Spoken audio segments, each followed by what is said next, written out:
औज़ुबिल्लाहिमिनश्शैतानिर्रजीम बिस्मिल्लाहिर्रहमानिर्रहीम अस्सलामु अलैकुम वरहमतुल्लाहि वबरकातुहू। लेक्चर शुरू करने से पहले कुछ चीज़ें मैं वाज़े कर दूं कि देखिए, जो आयत कुरान से ली गई हैं उन पर आपको पूरा यकीन रखना है कि वो जैसी ये लिखी हैं वैसी ही है, और अपनी तरफ से मेरा उसमें कोई एडिक्शन सब्ट्रैक्शन नहीं और हिम्मत भी नहीं है। हर आयत का रेफरेंस दिया हुआ है कि कौन से चैप्टर से या कौन सी सूरत की कौन सी आयत है, तो जिन लोगों को दिलचस्पी हो वो नोट कर सकते हैं। लेकिन इन कुरानी आयत का तर्जुमा तो ज़ाहिर है मुख्तलिफ लोगों ने किया हुआ है, तो जो मुझे बेहतर लगा या जो मेरी समझ में ठीक से आया उसका तर्जुमा मैंने लिया हुआ है वहाँ से। लेकिन इंटरप्रिटेशन, साइंटिफिक इंटरप्रिटेशन ये सिर्फ मेरी ज़ाती है और ये ज़रूरी नहीं कि आप उनसे इत्तेफाक करें।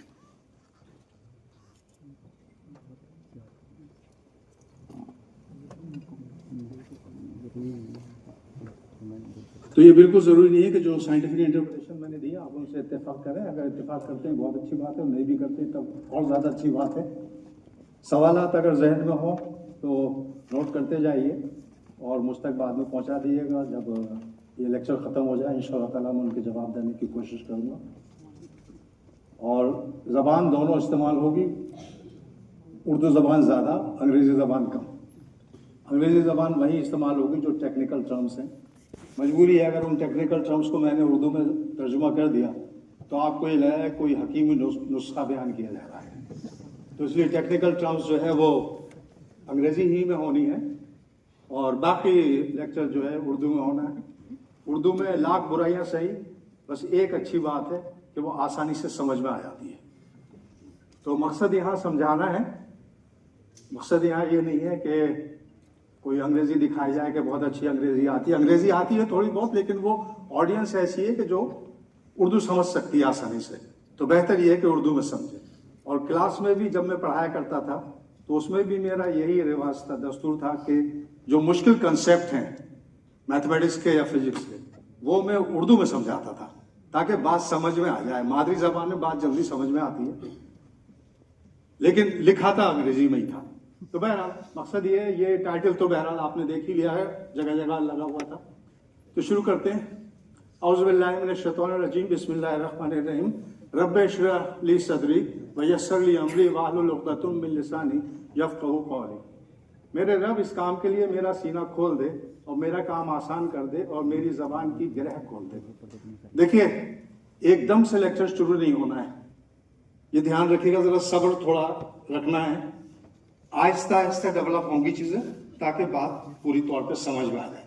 यानी मैं ये चाहता हूँ कि जब आप यहाँ से जाएं तो फूड फॉर थॉट जैसे अंग्रेजी में कहते हैं वो साथ में लेके जाएं, ये मेरा मकसद है। सब वमा हुवा इल्ला ज़िक्रुल लिल आलमीन, ये कुरान करीम की तस्वीर है। बेशक ये कुरान करीम जो है ये सारी दुनियाओं के लिए नसीहत की किताब है।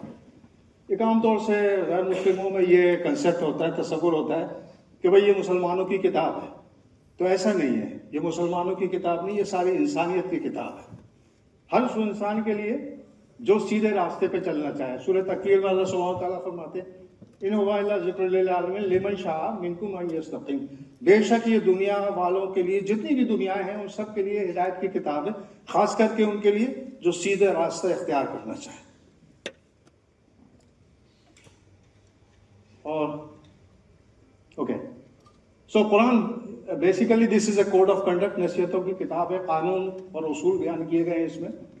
It is not a book of science in the usual sense, but it is a book of science, SIGNS, निशानियों की किताब है। अब इन निशानियों को गौर व फिक्र करके हम यूजुअल साइंस की तरफ जाते हैं जो SCIAHC होती है, और यहाँ मैं सिर्फ वही चीज़ें बताऊंगा साइंस की। देखिए, एक आम रिवाज चला है, कुरान और साइंस पर बड़ा काम हो रहा है आजकल और काफ़ी दिनों से हो रहा है। लेकिन होता क्या है कि अभी तक, जैसा यहाँ इंट्रोडक्शन में कहा गया कि मेरी ट्रेनिंग जो है, मेरी PhD जो है वो आइंस्टाइन की थ्योरी के ऊपर है। तो आइंस्टाइन की थ्योरी पे जो लोग काम करते हैं उन्हें एस्ट्रोफिजिक्स और कॉस्मोलॉजी पढ़ना ज़रूरी है हर हाल में। तो अभी तक मुझे कोई ऐसा एक्सपर्ट नहीं मिला कि जिसने कुरान और साइंस पे एस्ट्रोफिजिक्स में काम किया एस्ट्रोफिजिकल एस्पेक्ट उसकी देखी हो कुरान की, और वो ट्रेंड हो एस्ट्रोफिजिक्स में। हर रिवाज क्या है कि चंद किताबें पढ़ ली, उसमें कहीं कुछ देख लिया और कुरान की आयत देखी, हाँ भाई ये तो हमारी किताब में 1400 साल पहले दिया हो। तो ऐसी कोई हरकत मैं यहाँ नहीं करूंगा। यहाँ सिर्फ वही बातें बताई जाएंगी जो साइंटिफिक फैक्ट है, जो प्रूव हो चुके हैं कि ये साइंस और उनमें अब तब्दीली नहीं होनी, उनके बारे में बताऊंगा। ये नहीं कि साहब ये चीज तो हमारी किताब में 1400 साल पहले कही हुई है। क्योंकि जो इंसान थ्योरी देता है, आज एक थ्योरी दी है, मैंने दी थ्योरी, कल आप दोगे, परसों आप दोगे, रोजाना नई नई थ्योरी आती है। थ्योरी वही है, काबिल कबूल होती है जो एक्सपेरिमेंट पे पूरी उतरे, उन्हीं को एक्सेप्ट किया था, बाकी को नहीं किया था, वो थ्योरी रह जाती है। तो बहरहाल मकसद यही है। तो it is a book of science, SIGNS, यानी निशानियों की किताब है। अब इन निशानियों पर गौर व फिक्र करके हमने जो यूजुअल साइंस है उसकी तरफ जाना है। आइए देखते हैं। सबसे पहले जो पहली 5 आयतें आई नबी करीम सल्लल्लाहु अलैहि वसल्लम के ऊपर वही के जरिए नाजिल हुई। तो देखें, जब भी कोई पहली मरतबा कोई चीज़ इंट्रोड्यूस होती है तो यकीनन वो बहुत अहम होती है। तो पहले इन आयतों को देखते हैं, उसके बाद आहिस्ता आहिस्ता चलते हैं आगे। 5 आयतें। इक़रा बिस्मि रब्बिकल लज़ी खलक़, पढ़ो अल्लाह का नाम लेकर जिसने हर चीज़ पैदा की। ये जितनी भी कायनात आप देख रहे हो, जो कुछ भी आप सोच सकते हो, जो चीज़ भी आपको नजर आती है, वो सारी की सारी अल्लाह सुब्हानहू व तआला की पैदा की हुई है। उसका नाम लेके पढ़ना है, इक़रा, पढ़ना है। यहाँ पे कोई क्लासिफिकेशन नहीं है कि आपको क्या चीज़ पढ़नी है, कौन सा इल्म हासिल करना है। हर वो इल्म हासिल करना है जिससे इंसानियत को, इंसान को इस दुनिया में और आने वाली दुनिया में फायदा पहुंचे। हर वो इल्म हासिल करना है। यहाँ कहीं नहीं लिखा कि आपको बायोलॉजी पढ़नी है, मैथमेटिक्स पढ़नी है, फिजिक्स पढ़नी, इकोनॉमिक्स पढ़नी या थियोलॉजी पढ़नी, ये कुछ नहीं लिखा। इल्म हासिल करना है। और खलक, यहाँ पे अल्लाह ताला की पावर बताई गई कि उसका इल्म कितना जबरदस्त है कि जितनी भी चीजें आप देख सकते हो, सोच सकते हो, सब उसकी क्रिएट की हुई है। खलक़ल इंसान मिन अलक़, और इंसान को जमे हुए खून से पैदा किया। इंसान की पैदाइश की हकीकत क्या है कि उसको जमे हुए खून से पैदा किया गया। यानी अगर मैं सवाल करूं कि इंसान किस तरह से पैदा हुआ, तो ये आयत जवाब दे रही है कि इंसान को जमे हुए खून से पैदा किया। यानी इंसान की हकीकत क्या है कि वो जमे हुए खून से पैदा किया गया। तो किसी भी चीज के बारे में सही नॉलेज होना, ये साइंस की डेफिनेशन है। ऑक्सफोर्ड यूनिवर्सिटी की जो ऑक्सफोर्ड डिक्शनरी कहलाती है, उसमें आप साइंस की डेफिनेशन देखिए, वो डेफिनेशन यही कहती है किसी भी चीज के बारे में हकीकत का इल्म होना, वो साइंस है। तो इंसान की तख्लीक की हकीकत क्या है कि वो जमे हुए खून से पैदा किया गया। तो अगर हमें चीजों के बारे में सही मालूमात हासिल करनी है तो हमने साइंस पढ़ना है। अब साइंस का मतलब हमेशा ये नहीं होता है कि फिजिक्स, केमिस्ट्री, बायोलॉजी। हर वो इल्म जो आपको चीजों के बारे में सही सही बता दे, वो साइंस कहलाती है। इकोनॉमिक्स भी है, पॉलिटिकल साइंस भी है, साइकोलॉजी भी है, ये सब साइंस में आते हैं। हर वो इल्म जो आपको चीजों के बारे में सही सही बात बता दे, वो साइंस कहलाता है। तीसरी आयत, इक़रा व रब्बुकल अकरम, कि पढ़ो कि तेरा रब बड़ा करम करने वाला है। एक बार पहले आया पढ़ो, फिर दोबारा आया पढ़ो, यानी एक से ज्यादा बार पढ़ना है, संजीदगी के साथ पढ़ना है, समझ के पढ़ना है। नॉवेल की तरह नहीं पढ़ना, समझ के पढ़ना है। एक से ज्यादा बार आया इक़रा। अल्लज़ी अल्लमा बिल कलम, और जब समझ के पढ़ लो तब उसे कलम से लिख लो, क्योंकि अल्लाह ताला कह रहा है हमने इल्म कलम के जरिए भी सिखाया। समझ के पढ़िए, उसको रिकॉर्ड कीजिए, ये रिसर्च कहलाती है। तो पहली आयत जो है अल्लाह ताला की हिकमत, पावर, इल्म के बारे में। दूसरी आयत जो है वो इंसान की तख्लीक के बारे में, यानी साइंस के बारे में। और तीसरी आयत के पढ़ने के बाद, संजीदगी से पढ़ने के बाद चीजों को रिकॉर्ड करना है कलम के जरिए। आजकल कलम जो है ये इससे रिप्लेस हो गया है, लैपटॉप से, है ना। उसका जो कीबोर्ड है उससे कलम रिप्लेस कर दिया, लेकिन है लिखते हम उससे भी। तो चीजों को समझना अच्छी तरह से और फिर उसको रिकॉर्ड करना, ये रिसर्च कहलाती है। और हम ये सब कुछ कर सकते हैं। ये बड़ी जबरदस्त फैसिलिटी दी अल्लाह ताला ने। अल्लमल इंसान मा लम यअलम, हमने इंसान को वो इल्म दिया जो वो नहीं जानता था। देखिए यहाँ लफ्ज इंसान आया है, यहाँ अल्लमल मुस्लिम नहीं आया है। हर वो इंसान जो इल्म हासिल करने की कोशिश करेगा उसको वो इल्म दे दिया जाएगा। तो आप देख लो, हम तो कोशिश करते नहीं, तो हमें किस बात का इल्म? सारे फार्मूले न्यूटन और आइंस्टाइन इन लोगों ने निकाले हुए। इंसान है वो इंसान, जो हर वो इंसान जो कोशिश करेगा जिस इल्म को हासिल करने के लिए, उसको वो इल्म दे दिया जाएगा। कुरान न सिर्फ इसकी बात करता है इल्म हासिल करने की, बल्कि साइंसी मिजाज की भी बात करता है, यानी साइंटिफिक टेम्परामेंट की भी बात करता है। तो आइए देखें सूरह आल इमरान में अल्लाह सुब्हानहू व तआला फरमाते हैं, इन्ना फी खल्क़ि समावाति वल अर्दि वख्तिलाफ़िल लैलि वन नहारि लआयातिन लिउलिल अलबाब।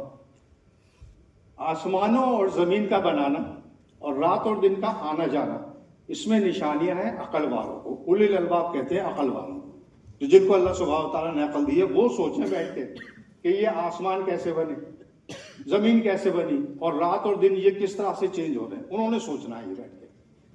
अब दूसरी आयत कह रही है कि ये लोग हैं कौन से, इनकी खुसूसियात कौन क्या हैं। अगली आयत कहती है, अल्लज़ीना यज़कुरूनल्लाह क़ियामन व क़ऊदन व अला जुनूबिहिम व यतफ़क्करूना फ़ी ख़ल्क़िस समावाति वल अर्द रब्बना मा ख़लक़्ता हाज़ा बातिलन सुब्हानक फ़क़िना अज़ाबन्नार। अब ये वो लोग हैं जो सोचने वाले, जो अकल वाले लोग हैं। वो कौन से? उठते बैठते, करवट पे लेटे, खड़े हैं, कैसे भी हैं, हर हाल में सोच रहे हैं कि अल्लाह ताला तूने ये बिला वजह तो नहीं बनाया, आसमान और जमीन बिला वजह तो नहीं बनाया। अब आप जरा एक साइंसदान को देखिए, सचमुच वाला साइंसदान, वो क्या करता है, कोई एक मसला लेके बैठ जाता है, सुबह दोपहर शाम हर वक्त उसके बारे में सोचता है और जब तक उसको हल निकल लेता आगे नहीं बढ़ता। तो हमसे कहा जा रहा है साइंसदान की सोच रखो, साइंसदान के हिसाब से सोचो चीजों के बारे में। और कौन सी चीज है? ये कायनात की जो मजहर है, जो कायनात के नज़ारे हैं, आसमान और ज़मीन और रात और दिन किस तरह चेंज हो गए। तो हमारे अंदर साइंसी शऊर होना चाहिए। देखिए कुरान को मैंने, अब ये रहा बहरहाल टाइटल जो जिसके बारे में आज बोलना है, कुरान के बारे में मैंने एक साइंस के तालिब इल्म के हैसियत से देखा है कुरान को। तो मैं कोई आलिम नहीं कुरान का, एक स्टूडेंट, साइंस का स्टूडेंट, और खास करके एस्ट्रोफिजिक्स या कॉस्मोलॉजी का स्टूडेंट, वो कुरान की आयत को किस तरह से देखता है वो मैंने यहाँ बयान करने की कोशिश की है। क़ालू सुब्हानका ला इल्मा लना इल्ला मा अल्लमतना इन्नका अंता अलीमुल हकीम। तू पाक है, जितना इल्म तूने हमें बख्शा है इसके सिवा कुछ नहीं मालूम, बेशक तू दाना और हिकमत वाला है। जाहिर अल्लाह सुब्हानहू व तआला ने जितना मुझे इल्म दिया है बस उतना ही आता है, उसके सिवा मुझे कुछ नहीं आता। असली इल्म तो अल्लाह के पास है।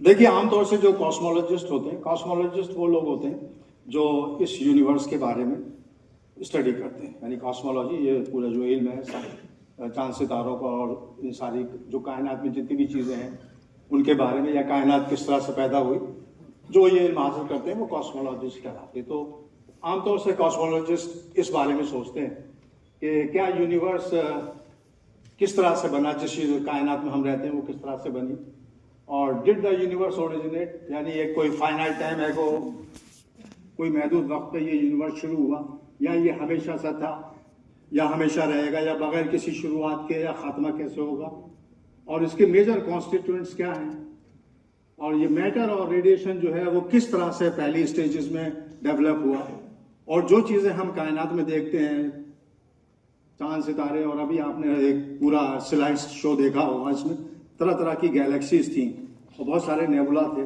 तो अब ये गैलेक्सीज क्या एकदम से फॉर्म हो गई या किस तरह, इनके पीछे क्या मैकेनिज्म है। तो आमतौर से ये सारे इश्यूज जो हैं वो कॉस्मोलॉजिस्ट के पास सामने होते हैं और इन्हीं इश्यूज के बारे में वो पढ़ते हैं और जवाब देने की कोशिश करते हैं, थ्योरेटिकली भी और एक्सपेरिमेंटली, और ख़ास करके फिजिक्स में जो रोल होता है वो एस्ट्रोफिजिसिस्ट और मैथमेटिशियन का रोल होता है।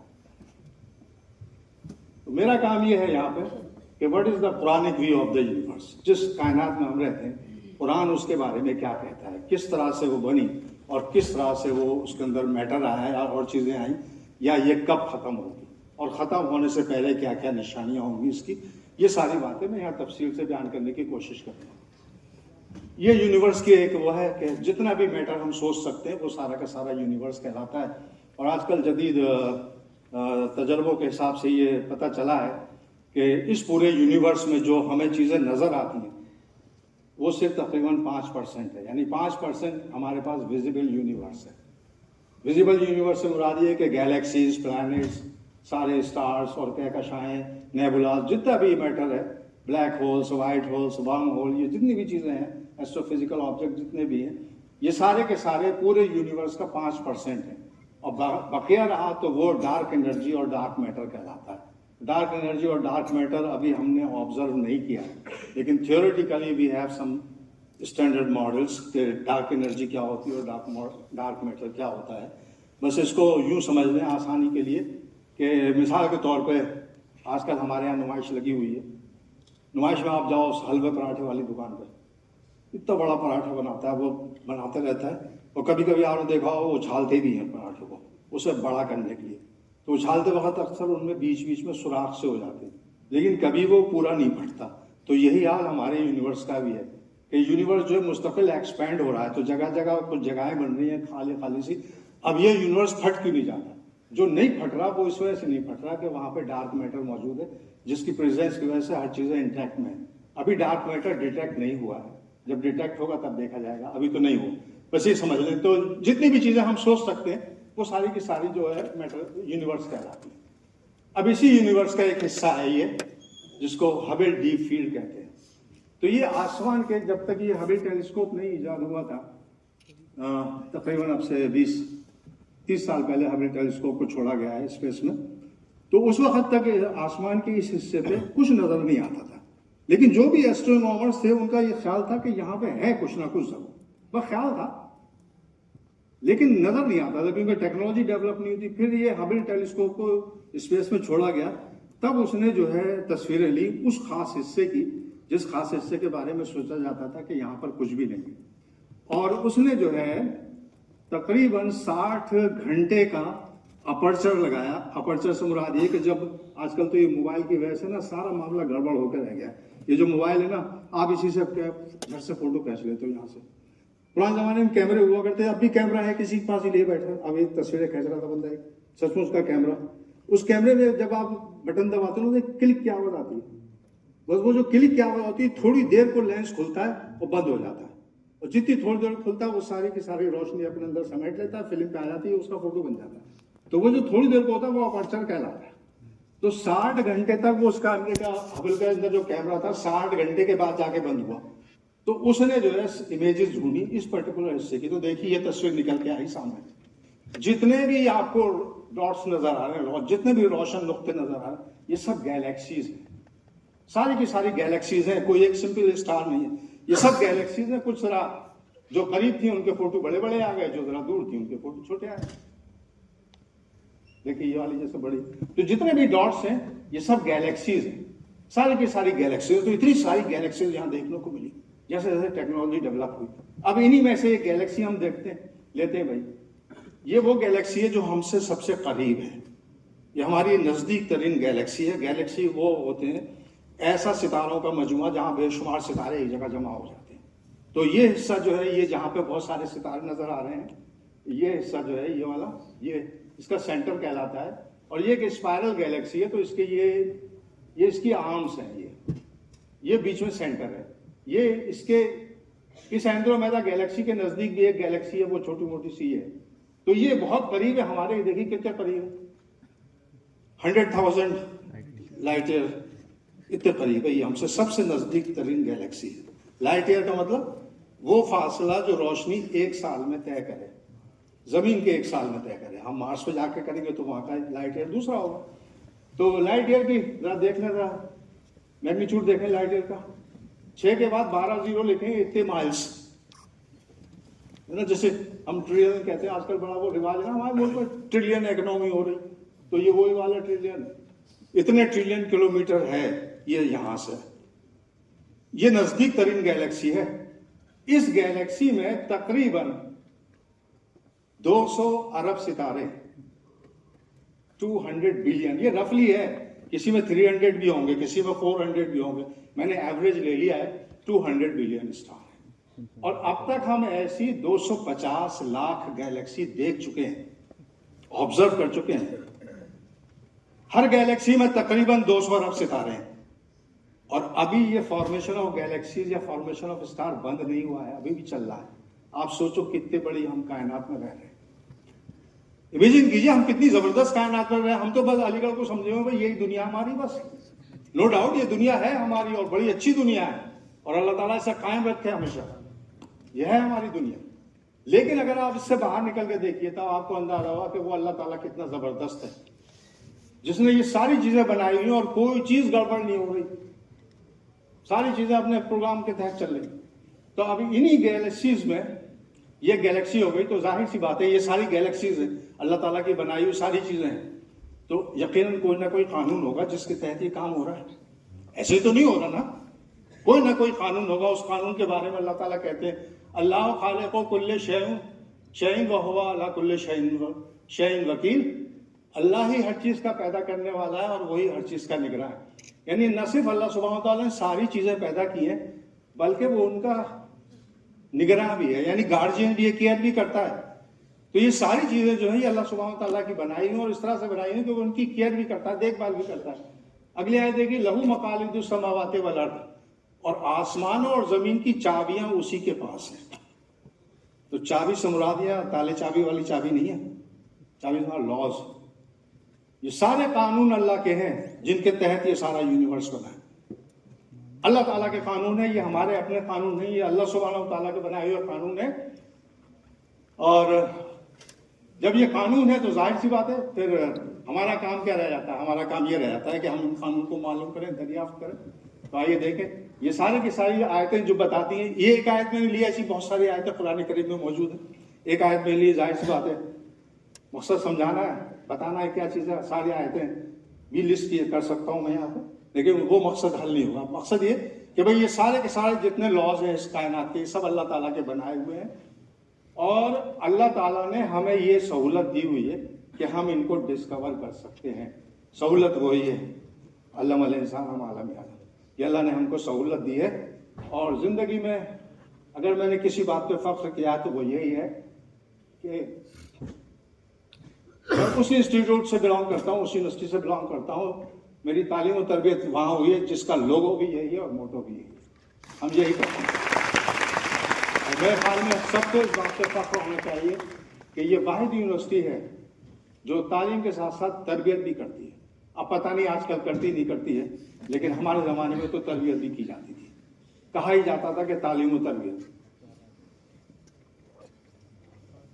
तो मुझे रिटायर हुए भी 10 साल हो चुके हैं, तो उम्र का अंदाजा आप खुद ही लगा लीजिएगा। इस बीच में कितनी नस्लें आई, बिगड़ के सुधर गई, तो जाहिर सी बात है चीज़ें भी तब्दील हुई।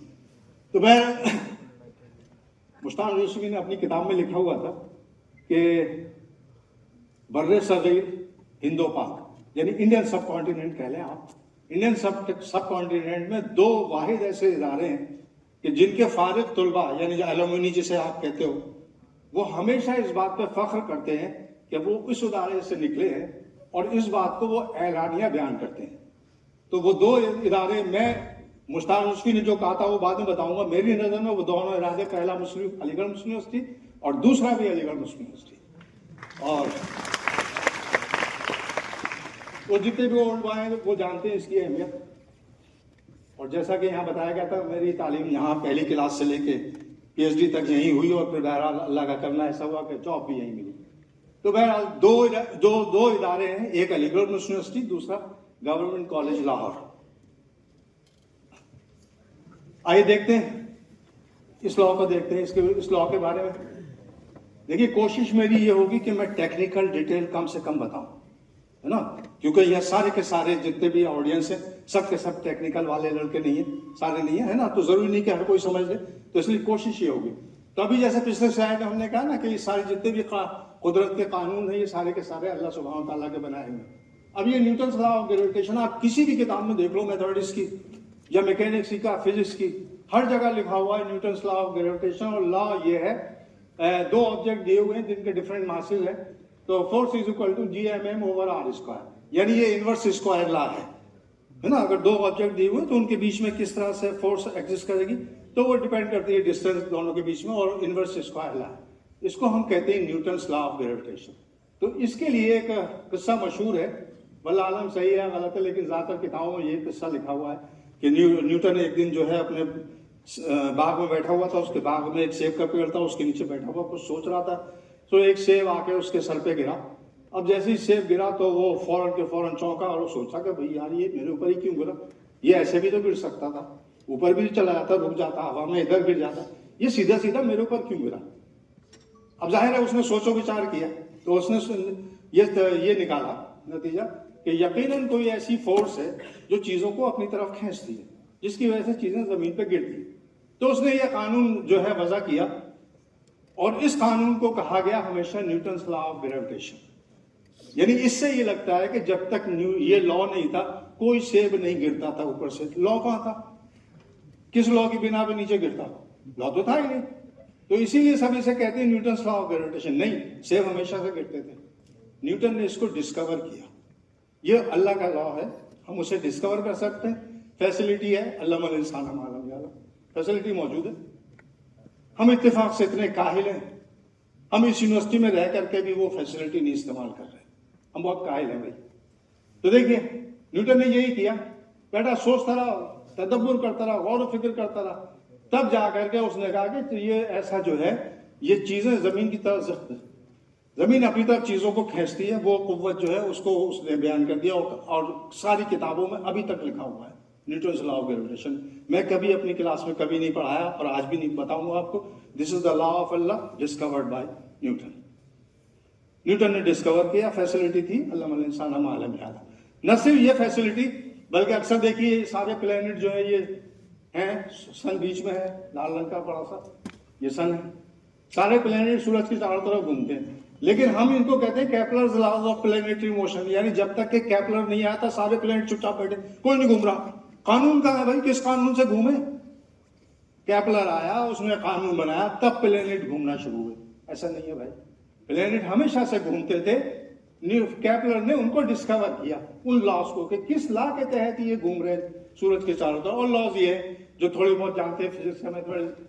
Every planet move around the sun in an elliptic orbit with sun at one of its focus. और दूसरा ये कि radius vector sweeps out equal areas in equal interval of time. और तीसरा इन दोनों के कॉम्बिनेशन है। तो बहरहाल कहने का मतलब यह है कि जितने भी लॉज हैं, ये सारे लॉज अल्लाह के, नेचर के लॉज अल्लाह के, हम इन्हें डिस्कवर कर सकते हैं। यानी ये हमेशा से मौजूद हैं और हम इन्हें डिस्कवर कर सकते हैं। फैसिलिटी अल्लाह ने हमें दी हुई है, अल्लाह इंसान मालूम याद।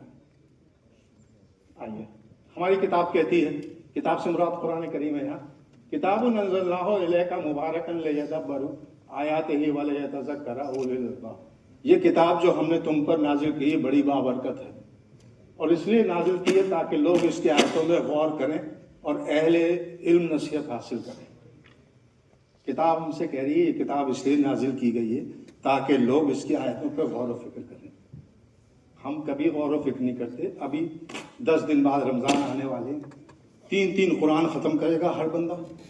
तरावी पढ़ी जाएगी 2 रोज़ की, 4 रोज़ की, 10 रोज़ की। समझ में कुछ नहीं आना, ना आना है और ना हमने समझने की कोशिश करनी। किताब तो दूसरी बात कह रही है। हमारी किताब तो कह रही है कि गौर करो भाई, ये हमने किताब इसलिए नाजिल की है कि लोग इसकी आयतों, यानी SIGNS, साइंस पर गौर करो, जो इसमें निशानियां, इस पर गौर करो, ताकि नसीहत हासिल हो अहले इल्म वालों को। जिनको अल्लाह ताला ने समझ बूझ दी है वो नसीहत हासिल करें ना। तो हम तो नहीं कर रहे, हम तो इस किताब को इसलिए पढ़ते कि किसी ने कहा हुआ है, हमसे सवाब मिलता है, हम सब सवाब की खातिर पढ़ रहे हैं। ओके, मिलता होगा, यकीन में मिलता होगा, अल्लाह का कलाम है, पढ़ा जाएगा तो कुछ ना कुछ तो होगा। लेकिन उसका करेंगे क्या हम, जब हमें यही नहीं पता जिंदगी गुजारनी किस तरह से, कौन से कानून के तहत गुजारनी है, तो हम जिंदगी कैसे गुजारेंगे, सही जिंदगी कैसे गुजारेंगे। चलो जिंदगी की बात छोड़ो, साइंस की तरफ आ जाओ। साइंस में कैसे हम आगे बढ़ेंगे जब हम उनकी आयतों पर गौर फिक्र ही नहीं कर रहे। हम सवाब के लिए पढ़ लें, पढ़ो, बहुत अच्छी बात है, पढ़ना चाहिए, सवाब के लिए पढ़ो, किसी बहाने पढ़ो, लेकिन समझ लें तब तो अच्छी बात है ना। सवाब के लिए वो लोग पढ़ें जिनकी ना तालीम हुई है ना तरबियत हुई है। हम सब लोग के लिए ये अलाउ नहीं है, हम सबको समझ के पढ़ना है। देखिए ये मेरा स्टूडेंट बैठा हुआ है यहाँ पे, मुसव्विर, कुछ पढ़ा लिखा है इसने, कुछ मेहनत करी, जब भी आज ये इस काबिल बना है ना। कोई मेहनत की होगी, कुछ ना कुछ किया होगा इसने। इतनी मोटी मोटी किताबें पढ़ी, 2-2.5 साल तक सिर्फ ये पढ़ते रहे, उसके बाद जाकर के इनकी एमफिल हुई है। किताबें इतनी मोटी मोटी पढ़ी, फिर जाके एमफिल हुई है। तो भाई इतनी सारी किताबें पढ़ने के बाद एक छोटी सी डिग्री मिली, और वो भी समझ के पढ़ी तब मिली ना। जब हम समझ के पढ़ते हैं चीजों को, जब भी तरक्की करते हैं, तो हमारी ये वाली दुनियावी तरक्की तो हो रही है, क्योंकि हमें ट्रेनिंग मिल रही है इस तरह की। लेकिन वो जो असली तरक्की होनी चाहिए कि हम एक बेहतर इंसान कैसे बने, उसके कानून तो इस किताब में दिए हुए, वो कानून हमें पता नहीं। तो जबकि कही जा रही है कि ये बाबरकत किताब इसलिए नाजिल की गई ताकि लोग इसकी आयतों पर गौर व फिक्र करें और अहले इल्म नसीहत हासिल करें। और मुझे बड़ी खुशी हुई है इस वक्त कि ये रमजान से पहले ये इस तरह का लेक्चर रखा गया। अभी रमजान आने वाले हैं, हर शख्स पढ़ेगा, कुरान खूब पढ़ेगा, शायद किसी को ध्यान आ जाए कि भाई सर कह गए थे कि भाई जरा गौर व फिक्र भी कर ले, तो शायद कोई गौर व फिक्र कर ले। आइए देखते हैं जिस यूनिवर्स में हम रहते हैं उसकी शुरुआत कैसे हुई, कुरान क्या कहता है और फिर साइंस क्या कहती है। सूरह अंबिया की आयत है, आयत नंबर 21, सूरत नंबर 21 और आयत नंबर 30। अवलम यरल लजीना कफरू अन्ना समावाते वल अर्दा कानता रतकन फफतकनहुमा। क्या इन मुनकिरों ने ये नहीं देखा कि आसमान और जमीन दोनों एक यूनिट की तरह थे और फिर हमने उनको अपनी कुदरत से खोल दिया। तो यहाँ लफ्ज कफरू आया है। एक चीज याद रखिए अच्छी तरह से, जहां जहां कुरान में लफ्ज कफरू या काफिर आया है उसका मतलब गैर मुस्लिम, हमेशा गैर मुस्लिम नहीं होता है। उसका मतलब होता है इनकार करने वाला। जो इनकार करने वाले हैं, बहुत सारे मुसलमान आपको मिल जाएंगे आपके आसपास जो पुरानी आयतों से इनकार करते हैं, तो वो गैर मुस्लिम तो नहीं कहलाएंगे ना, इनकार करने वाले। तो क्या इन इनकार करने वालों ने ये नहीं देखा कि आसमान और जमीन बाहम आपस में जुड़े हुए थे, फिर हमने उनको अपनी कुदरत से अलग कर दिया। तो देखिए यहाँ पे लफ्ज आया है रतक। रतक और फतक दो लफ्ज आए। रतक का मतलब होता है आपस में जुड़े होना, इस तरह से पैवस्त होना। जैसे आप देखो लहसुन का वो पूरी जगह जो होता है ना, कैसी सारी उसके एक दूसरे में जुड़े रहते हैं, तो बिल्कुल आपस में पैवस्त थे। आसमान और जमीन दोनों आपस में पैवस्त थे। और फतक का मतलब होता है हाई स्पीड से टुकड़े टुकड़े होकर अलग हो जाना। तो ये आयत ये बयान कर रही है कि पहले आसमान और जमीन दोनों एक तरह से बंद थे, बिल्कुल एक यूनिट की तरह थे। फिर अल्लाह ताला ने अपनी पावर यूज करके, अपनी जो भी उसकी कुदरत थी उसको यूज करके उनको अलग किया। और वो कैसे अलग हुए कि हाई स्पीड से टुकड़े टुकड़े होकर अलग हो गए। और फिर आखिर में कहा गया वजालना मिनल माए कुल्ल शै, क्या और हर जानदार चीज हमने पानी से पैदा की। तो पानी वाला प्रोग्राम तो हमारे नहीं करना, हमें तो आसमान और जमीन का देखना है। तो आसमान और जमीन की पैदाइश ऐसी हुई कि वहां वो एक यूनिट की तरह थे, फिर अल्लाह ताला ने उनको अपनी कुदरत से अलग अलग कर दिया और वो हाई स्पीड से अलग अलग टुकड़े टुकड़े होकर अलग हो गए। ये अंग्रेजी में लिखा हुआ है। तो ये आयत जो है ये उसकी तरफ इशारा करती है जब सारा का सारा मैटर और रेडिएशन एक पॉइंट से बाहर निकला। इसी को आज की जबान में बिग बैंग कहते हैं। बिग बैंग का मॉडल यही कहता है कि सारा मैटर और रेडिएशन सिर्फ एक पॉइंट में था, जिसे टेक्निकल लैंग्वेज में सिंगुलैरिटी कहते हैं, उसमें मौजूद था। फिर वो किसी तरकीब से अलग हुआ। वो तरकीब क्या थी, वो तरकीब हमें अभी भी नहीं पता, बस अलग हो गया। अल्लाह आज कुरान कहता है कि ये अल्लाह ताला ने अलग किया हुआ, तो जाहिर है वो अल्लाह ताला ने किया हुआ, कोई ना कोई मैकेनिज्म होगा। वो मैकेनिज्म अभी हम नहीं समझे, इसीलिए हम उसे सिंगुलैरिटी कहते हैं। तो ये जो है ये आज की जबान में बिग बैंग कहलाता है। और देखिएगा जरा तस्वीर, गालिबन इस तरह से शुरू हुआ होगा, एक पॉइंट और फिर आगे आगे अलग हो गए सब। दूसरी तस्वीर देखिए, एक पॉइंट से शुरू हुए और फिर स्प्लिटेड अपार्ट, सब एक यूनिट की तरह थे और फिर आखिर में अलग अलग टुकड़े होके हो गए। अब ये बिग बैंग का मॉडल जो है कुरान ने तो 1400 साल पहले बताया हुआ था, एक इशारा दिया था। यानी ये आयत है, आयत का मतलब निशानी, एक निशानी दी, इशारा दिया, सिंपल। समझना समझो, नहीं समझना मत समझो। तो अब ये बिग बैंग जो मॉडल है जो अभी हम एट प्रेजेंट डिस्कस करते हैं, ये अभी ज्यादा पुराना नहीं है। सन 1927 में ये सबसे पहले ये कंसेप्ट दिया था। एक बेल्जियन के फिजिसिस्ट और प्रीस्ट पादरी होता था, जॉर्ज लेमात्रे, उसने ये आइडिया दिया। उसने कहा कि जिस यूनिवर्स में हम रहते हैं ये यूनिवर्स एक फाइनाइट टाइम एगो यक बैग पैदा हो गया। कैसे हुआ कुछ नहीं पता, साइंस इस बारे में बिल्कुल खामोश, बस हो गया एकदम यक बैग। सारा मैटर और रेडिएशन किसी एक पॉइंट से जो है वो बाहर आके निकल गया और सारे में फैल गया, सारे में फैल गया सारा का सारा मैटर और रेडिएशन। और इसके जो है जो डेब्री थे, यानी जो इसका कूड़ा कबाड़ा था, ये सब जो है लार्ज वेलोसिटी से एक दूसरे से अलग होते चले गए और सारे में फैलते चले गए। तो T=0 हम कह सकते हैं this is the event of creation, यानी इस वक्त जो है वो यूनिवर्स पैदा हुआ। तो T=0 से लेके T=0 से पहले यानी जब ये बिग बैंग नहीं हुआ था, उसको हमने कहा कि t=0 सेकंड पे ये धमाका हुआ। अब ये धमाका एक्चुअली हुआ नहीं है। जो साइंसदान इस थ्योरी पे यकीन नहीं करते थे, उन्होंने जल के कहा कि इसका मतलब बिग बैंग हुआ, तो उसका नाम ही बिग बैंग पड़ गया। धमाका उनका कुछ नहीं हुआ था, बस एक पॉइंट से सारा मैटर और रेडिएशन निकल गया। लेकिन चूंकि जलन में कहा गया था, तो इस थ्योरी का नाम बिग बैंग थ्योरी ही रख दिया गया। तो t=0 से पहले कोई भी यूनिवर्स नहीं था, कोई ऑब्जर्वर नहीं था, कोई फिजिकल लॉ नहीं था। क्यों? There was no before the beginning of our universe, because once upon a time there was no time. तो t=0 से जब ये यूनिवर्स शुरू हुआ, t=0 से लेके अब तक जितना वक्त गुजरा, वो यूनिवर्स की एज कहलाता है, यानी यूनिवर्स की उम्र। इसको बंद किया जाए, शैतान चलाएगा।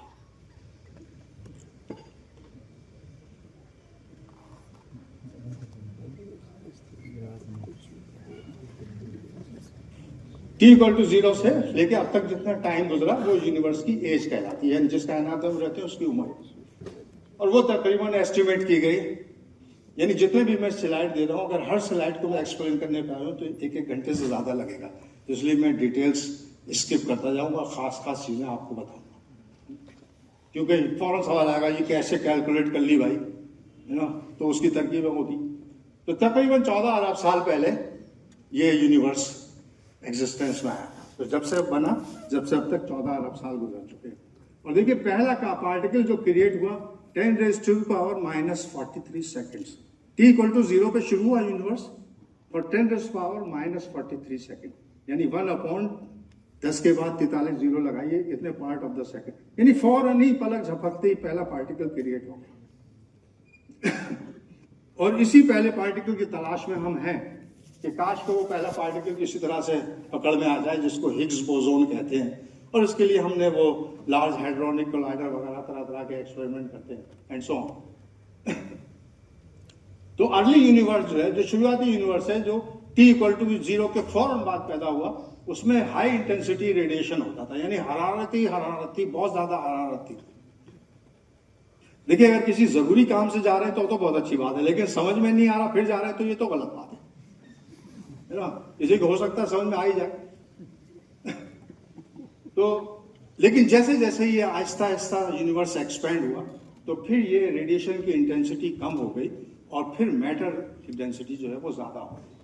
और इस वक्त हम प्रेजेंट स्टेज जो है हमारी, ये रेडिएशन, यानी शुरू में तो रेडिएशन डोमिनेटेड था जब अर्ली स्टेजेस थी यूनिवर्स की, लेकिन इस वक्त जो है मैटर डोमिनेटेड स्टेज है। तो अभी हमको सिर्फ इतना मालूम है कि t=0 पे यूनिवर्स शुरू हुआ और अब तक 14 बिलियन साल गुजर चुके हैं। बस इतनी सी हमें नॉलेज मालूम है। अब इतनी सी नॉलेज को आइए देखती है कुरान की किसी आयत को समझते हैं। ये भूल जाइए, एक हमें सिखाया जाता है कि साइंस पढ़ोगे तो कुरान से दूर हो जाओगे, और कुरान पढ़ोगे तो साइंस की तो बात ही करना बेकार है ना?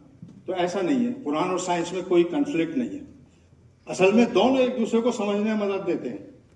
साइंस हमें मदद देती है कुरान की आयतों को समझने में, और कुरान की आयतें मदद देती है साइंस को आगे बढ़ाने में। देखिएगा ये काम यहीं पे किया गया। अभी हमें सिर्फ इतना मालूम है कि t=0 पे यूनिवर्स बना, और जो जब से अब तक 14 अरब साल गुजर चुके हैं। 14 बिलियन ईयर्स रफली, एक्चुअली है तो 13.8 बिलियन ईयर्स, लेकिन इतनी बड़ी क्वांटिटी में अगर रफली हम 14 कहते हैं तो कोई फर्क पड़ने वाला नहीं। तो वह 14 अरब साल पहले पैदा हुआ, तो इतना हमें मालूम है कि अब तक 14 अरब साल गुजर चुके हैं। आइए इस नॉलेज को जरा समझते हैं कुरान की इस आयत को समझने में। आयत ये कहती है कि अल्लाह ताला क़यामत के रोज पूछेगा, वहां रेफरेंस लिखा हुआ अल मोमिनून और 112 और 113। अल्लाह ताला क़यामत के रोज पूछेगा हम लोगों से कि ये बताओ भाई तुम लोग दुनिया में कितने दिन रहे, कितने साल रहे, ये पूछेगा। तर्जुमा देख लीजिए, इदादा सिनैन, कितने साल रहे तुम दुनिया में? तो वो लोग कहेंगे कि हम लोग एक रोज या एक रोज से कम रहे। सवाल हो रहा है नंबर ऑफ ईयर्स में। अल्लाह ताला पूछ रहा है कितने साल रहे तुम दुनिया में? बंदा जवाब दे रहा हम एक रोज या उससे कम, यानी डे और पार्ट ऑफ द डे। तो साइंस के हिसाब से ये सवाल और जवाब गलत है, कोई चीज गलत है इसमें। साइंस तो ये कहती है कि भाई जिस यूनिट में तुमसे सवाल पूछा जाए उसी यूनिट में जवाब दो ना। अगर एयर में पूछ रहे हो तो एयर में जवाब दो, डेज में पूछ रहे हो तो डेज में जवाब दो। मगर यहाँ तो जो है कहा जा रहा है कि भाई तुम कितने साल रहे दुनिया में, जवाब मिल रहा है 1 रोज या 1 रोज से कम। तो कुरान की बात तो गलत नहीं हो सकती, हमारी अंडरस्टैंडिंग गलत है। क्या गलत है जरा देखिए। यह हमें मालूम है जब से अब तक जितना टाइम गुजरा वो यूनिवर्स की एज है और 14 बिलियन साल यूनिवर्स की एज है। अब आइए प्लॉट करते हैं इसे जरा। t=0 ये यहां यूनिवर्स शुरू हुआ और ये हमारी प्रेजेंट एज है, यानी इतने साल गुजर चुके हैं। इंसान की एवरेज उम्र 100 साल मान लीजिए। नूह अलैहिस्सलाम को छोड़ दिए, उन्होंने 950 साल तो तबलीग करी, कुछ और साल भी जिंदा रहे होंगे, उनकी बात छोड़िए। लेकिन एवरेज एज जो है इंसान की 100 साल है। t=0 से लेके 14 अरब साल। जरा इसमें अपनी एज लोकेट कर सकते हैं, कहां आएंगे आप? इस लाइन स्केल पे अपनी एज लोकेट कीजिए, टाइम स्केल पे। जवाब क्या आएगा? 1 रोज या 1 रोज से कम। आगे कुरान की आयत समझ फौरन बिल्कुल सही है, वरना साइंस का तालीम कहता है ये कौन सी आयत है भाई, इसमें तो यूनिटी डिफरेंट है। अब बिल्कुल बात समझ में आ गई। लाइन देखिए टाइम में, अभी कयामत नहीं आई है और हो सकता है घंटे भर बाद आ जाए, लेकिन अभी तो नहीं आई ना। तो हम अपनी एज इस पे प्लॉट करें तो कितनी है? 1 रोज या 1 रोज से कम। अब आप देखिए इसको प्रैक्टिकली सोचिए। हम सबके कभी ना कभी स्टूडेंट को छोड़ दे जिनकी शादी नहीं हुई, जिनकी शादी हो गई, उनके सबके किसी ना किसी स्टेज पे इतने से बच्चे रहे होंगे और बड़े शरीर बच्चे। तो जब कभी किसी मेहमान के जाते हैं तो उन शरीर बच्चों को घर से समझा के ले जाते हैं, हम 1 घंटे के लिए जा रहे हैं, खबरदार तमीज से बैठना, कोई बदमाशी नहीं होनी। और वो बेचारे सहमे हुए तमीज से बैठ जाते, 1 घंटे के बाद फिर घर आके फिर वही कदर शुरू कर देते। तो जिस दुनिया में हमने सिर्फ चंद घंटे जीना है, उस दुनिया में हम क्यों इतनी बदमाशियां करते हैं? क्यों अच्छे इंसान बन के नहीं रहते? ये मोरल है, हिदायत की किताब है, कुरान हिदायत की किताब है। ये हिदायत हमें साइंस के थ्रू मिल रही कि हमें इस दुनिया में चंद घंटे बसर करने हैं, तो इन चंद घंटों के लिए हमने अच्छा इंसान बनना है। फिरौन नहीं बनना है, गर्दन टेढ़ी हुई है, बिल्कुल जैसे वो स्पॉन्डिलाइटिस वाले बांध लेते ना, गर्दन मोड़ ही नहीं सकते, वैसी गर्दन लिए फिर रहे हैं, किसी से बात ही नहीं कर रहे। अच्छे इंसान क्यों नहीं बनते भाई? जब चंद घंटों के लिए जहां रहना है तो चंद घंटे तो जरा अच्छे तरीके से गुजार दो। चलिए खैर दादा, ये तो बीच में आगे कुरान क्या है। अब फिर वहीं वापस चलते हैं अपनी पुरानी थ्योरी पे। तो अब ये कहा गया कि जब शुरू में जो है ये यूनिवर्स बहुत ज्यादा इसमें गर्मी थी, अब वो गर्मी कहां गई, वो गर्मी कहां चली गई? तो इसको ऐसे समझिए कि साइंसदान मतलब जिन्होंने थ्योरी पेश की थी उन्होंने ये कहा कि as the early universe was filled up with only radiation, तो अब उस गर्मी का कहीं ना कहीं कोई आसार मौजूद होना चाहिए। मिसाल के तौर पे आप सपोज कीजिए कि ये एक लोहे का ब्लॉक है, मोबाइल है ना, सपोज कीजिए ये एक लोहे का ब्लॉक है। Mathematicians are crazy people, they can suppose anything to be anything, ठीक है। तो अब ये लोहे का ब्लॉक है, इसको जी भर के गर्म कीजिए, इतना गर्म कीजिए कि लाल हो जाए, फिर जब लाल से नीला हो जाए, जब बहुत ज्यादा गर्म करते हैं तो लाल से नीला हो जाता है, नीला रंग का हो जाए, तब इसको एक ऐसे कमरे में ले जाकर रख दे जहां से इसकी हीट बाहर ना निकलने पाए, उसी कमरे में रहे। 1 महीने 2 महीने बाद जाके कमरा खोल के देखें, ये तो ठंडा हो चुका होगा, लेकिन हीट गई कहां? ये तो गर्म था, इसकी हीट गई कहां? तो यकीनन वो जिस कमरे में था उस कमरे के कोने खुदरों में छुपी हुई होगी वो हीट। तो चूंकि यूनिवर्स हमारा शुरू में हाईली रेडिएशन था, तो अब उसकी हीट कहां है? उसको कहते हैं कि microwave failed background microwave radiation अभी भी मौजूद होना चाहिए, यानी CMBR जिसे हम कहते हैं, कॉस्मिक माइक्रोवेव बैकग्राउंड रेडिएशन, ये अभी भी मौजूद होना चाहिए, बहुत धुंधला सा। ये उन्होंने प्रिडिक्शन की और ये कहा कि भाई इस टेम्परेचर का रेडिएशन इस वक्त भी कायनात के अंदर मौजूद होना चाहिए। ये थ्योरेटिकली उन्होंने प्रिडिक्ट किया जिन लोगों ने बिग बैंग थ्योरी दी थी। तो इसका मतलब सीधा सीधा ये हुआ कि अब बिग बैंग थ्योरी को एक्सपेरिमेंट की जरूरत है। अगर एक्सपेरिमेंटली वेरीफाई हो जाती है कि जो उन्होंने टेम्परेचर कहा था कि इतने टेम्परेचर होना चाहिए इस वक्त मौजूदा यूनिवर्स में, वो होना चाहिए। अगर एक्सपेरिमेंटली ये साबित हो जाता है तो इसका मतलब बिग बैंग थ्योरी सही है, क्योंकि साइंस का तो उसूल यही है कि कोई भी साइंस थ्योरी उस वक्त मानते हैं हम जब वो एक्सपेरिमेंट पे पूरी उतरे। तो अब आइए देखते हैं कुरान भी क्या कुछ कहता है इस एक्सपेरिमेंट के बारे में। देखिए कुरान में हर चीज का जिक्र मौजूद है, शर्त यह है कि आप उसको देखते किस नजर से हो, तालिब इल्म की नजर से या आलिम की नज़र से, किस नज़र से देखते हो? तो आलिम तो मैं नहीं हूं, मैं तो सिंपली तालिब इल्म। तो तालिब इल्म की नज़र से देखते हैं भाई। तो एक्सपेरिमेंट की क्या इंपॉर्टेंस है, ये सूरह बकरा की आयत नंबर 260 में दिया हुआ है। और आयत तो खैर मैं पूरी नहीं पढ़ रहा, बस थोड़ी सी पढ़ूंगा, बाकी आपको इसका तर्जुमा बता दूंगा। वही काला इब्राहिम रब्बे अरिनी कैफा तौहील मौता काला अवलम तुमिनु काला वलाकिन लियतमइन्ना क़ल्बी। इब्राहिम अलैहिस्सलाम ने अल्लाह ताला से पूछा, और जब इब्राहिम अलैहिस्सलाम ने अल्लाह ताला से पूछा कि ए अल्लाह ताला, तू मुर्दों को कैसे जिंदा करेगा? पैगंबर होकर के अल्लाह ताला से पूछ रहे हैं, जबकि पैगंबर को तो पक्का यकीन होना चाहिए, वरना पैगंबर किस बात का भाई? तो पैगंबर, इसका मतलब पैगंबर के जरिए हमें कोई बात बताई जा रही है, इंपॉर्टेंट बात बताई जा रही है कि इब्राहिम अलैहिस्सलाम ने पूछा अल्लाह ताला से, अल्लाह ताला तू मुर्दों को कैसे जिंदा करेगा? तो अल्लाह ताला कह रहे हैं काला अवलम तुमिनु, कि तुम्हें यकीन नहीं? तो उन्होंने कहा इब्राहिम अलैहिस्सलाम काला बला वल्लाकिन्ना लियतमइन्ना क़ल्बी, इतना यकीन तो है लेकिन दिल के इत्मीनान के लिए पूछ रहा हूं। कोई बात ऐसे नहीं एक्सेप्ट कर ले, पहले इत्मीनान कर ले दिल का, फिर एक्सेप्ट करें। तो अल्लाह ने कहा ठीक है, ओके, वेरी गुड, तुम चाहते हो यकीन करना, तो फिर तुम क्या करो? काला फखुज़ अर्बअतिन, अब तर्जुमा पढ़ देता हूँ इसका। अल्लाह ताला का ठीक है, तुम 4 परिंदे लो। अब वो परिंदे कौन से थे इस बहस में नहीं पढ़ना।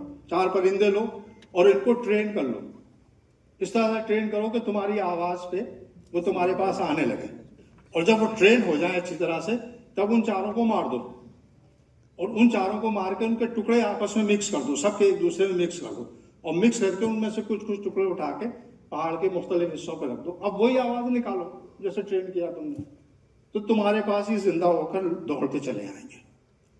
तो आप देखिए यहाँ पे 4 परिंदे, ये एपरेटस है, तजर्बे की इंपॉर्टेंस बताई जा रही है। 4 परिंदे ये एपरेटस हैं, उनको ट्रेन करना, फिर उनको मारना, उनके टुकड़े आपस में मिलकर पहाड़ पर रखना। This is the method how to perform the experiment. और कंक्लूजन, वो तुम्हारे वही आवाज निकालो, वो तुम्हारे पास दौड़ते चले जाएंगे। तो बता दिया कि तजर्बा करो, तजर्बा तुम्हें बस साबित करेगा कि तुम्हारा दिल का इत्मीनान हुआ कि नहीं हुआ। तजर्बे से इत्मीनान होता है, थ्योरी से इत्मीनान नहीं होता। तो तजर्बे की अहमियत बता दी गई। अब देखिए इसमें बहुत सारे पॉइंट हैं। कौन से परिंदे थे? हमारे यहाँ मसला ये बेवकूफ़ी की बात हो। अब कई सारे सफात इस बात पे लोगों ने स्याह कर दी है कि वो परिंदे थे कौन से और कैसे ट्रेन किया उन्होंने। अरे होगा भाई, इससे क्या मतलब? असली चीज देखो ना, मैसेज क्या है। कोई भी परिंदा हो, उन्हें ट्रेन करना था, कर लिया। तो अच्छा जाहिर है अब ये बिग बैंग थ्योरी का तजर्बा होना है, तो हमने तो करना नहीं है। जब दूसरे लोग मौजूद, हम बेवकूफ है जो कुछ काम करें। जब दूसरे लोग मौजूद है तो वो काम करें। तो 2 लोग थे, पेंजाज और विल्सन, ये बेल लेबोरेटरीज अमेरिका में काम करते थे। इन्होंने 1965 में ये दरियाफ्त कर लिया कि जो टेम्परेचर होना चाहिए इस वक्त यूनिवर्स का बिग बैंग थ्योरी के मुताबिक, वही उन्होंने दरियाफ्त कर लिया। वो था 3 केल्विन। जो बैकग्राउंड रेडिएशन का जो टेम्परेचर होना चाहिए वो उन्होंने दरियाफ्त कर लिया, वो आया 3 केल्विन, यानी -272 डिग्री सेंटीग्रेड। तो इस वक्त हम ठंडे यूनिवर्स में रहते हैं और मैटर डोमिनेटेड है। अच्छा, ये इन्होंने दरियाफ्त किया। 1965 में ही इनको नोबेल प्राइज मिल गया फिजिक्स में इस दरियाफ्त पे। और बिग बैंग थ्योरी जो थी वो बिल्कुल पक्की हो गई। थ्योरी भी सही, एक्सपेरिमेंट में पूरी हो गई बिग बैंग थ्योरी। लेकिन साइंसदान तो बड़े लाजवाब चीज होते हैं। उनके यहाँ ले यतमइन्ना क़ल्बी नहीं होता। कहते हैं दिल का इत्मीनान नहीं हो सकता है, घपले से मिल गया नोबेल प्राइज, उन्होंने कुछ का कुछ और डिटेक्ट कर लिया और नोबेल प्राइज ले भागे। उन्होंने कहा ले यतमइन्ना क़ल्बी, तो दिल का इत्मीनान जरूरी है। फिर साहब एक और एक्सपेरिमेंट किया गया, रिसेंट एक्सपेरिमेंट। रिसेंट इसलिए कहता हूँ अभी ज्यादा दिन नहीं गुजरे, 15 साल गुजरे इसको। साइंस में इस तरह की डिस्कवरी रिसेंट कहलाती है। तो डब्ल्यू उस साइंसदान का नाम है जो उसका लीडर था, इंचार्ज था इस पूरे ग्रुप का, विल्किंसन।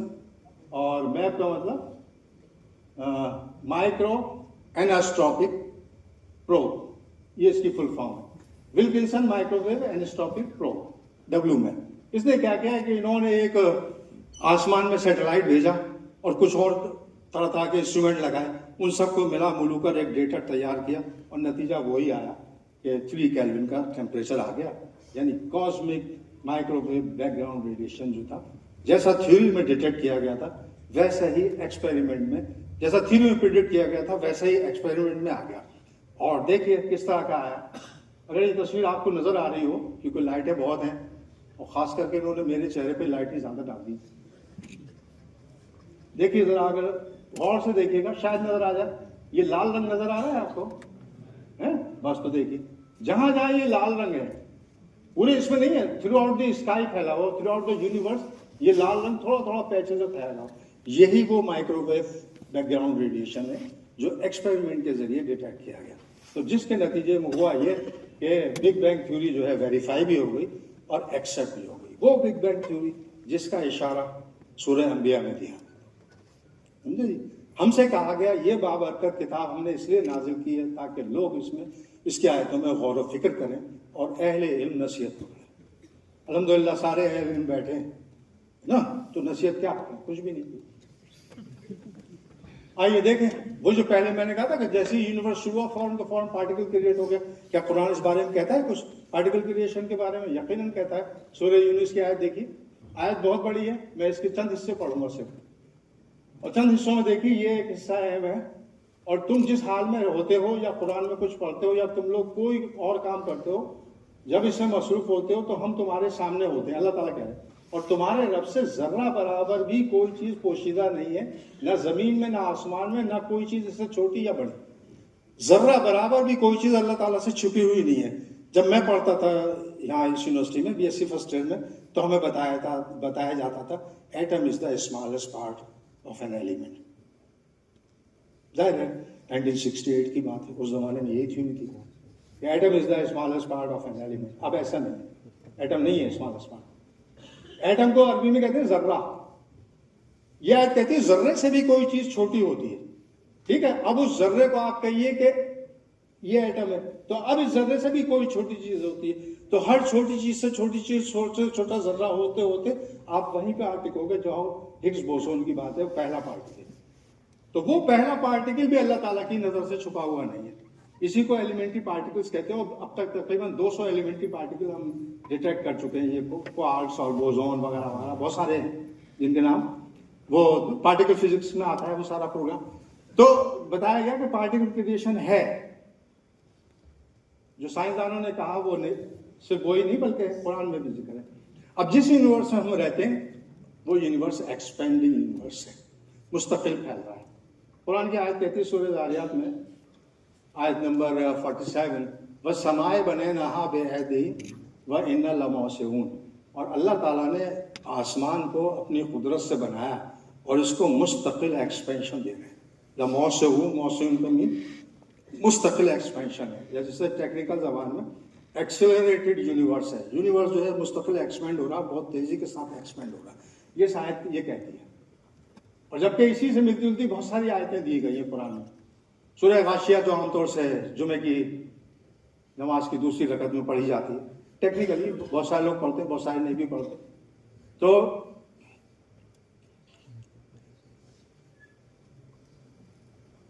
सूरह गाशिया में अल्लाह ताला कहते हैं अफला यंजुरुना इलल इब्ली कैफा खुलिकत,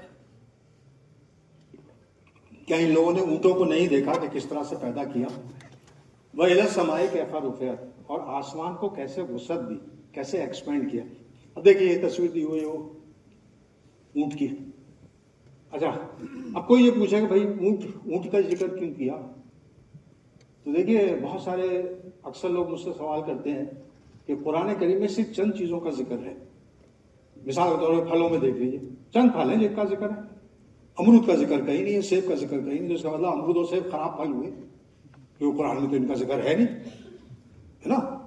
तो ये मत समझिएगा, जब भी किसी को कोई बात समझाई जाती है तो जो उसके आसपास मिसालें होती हैं उन्हीं की मिसाल देकर समझाया जाता है।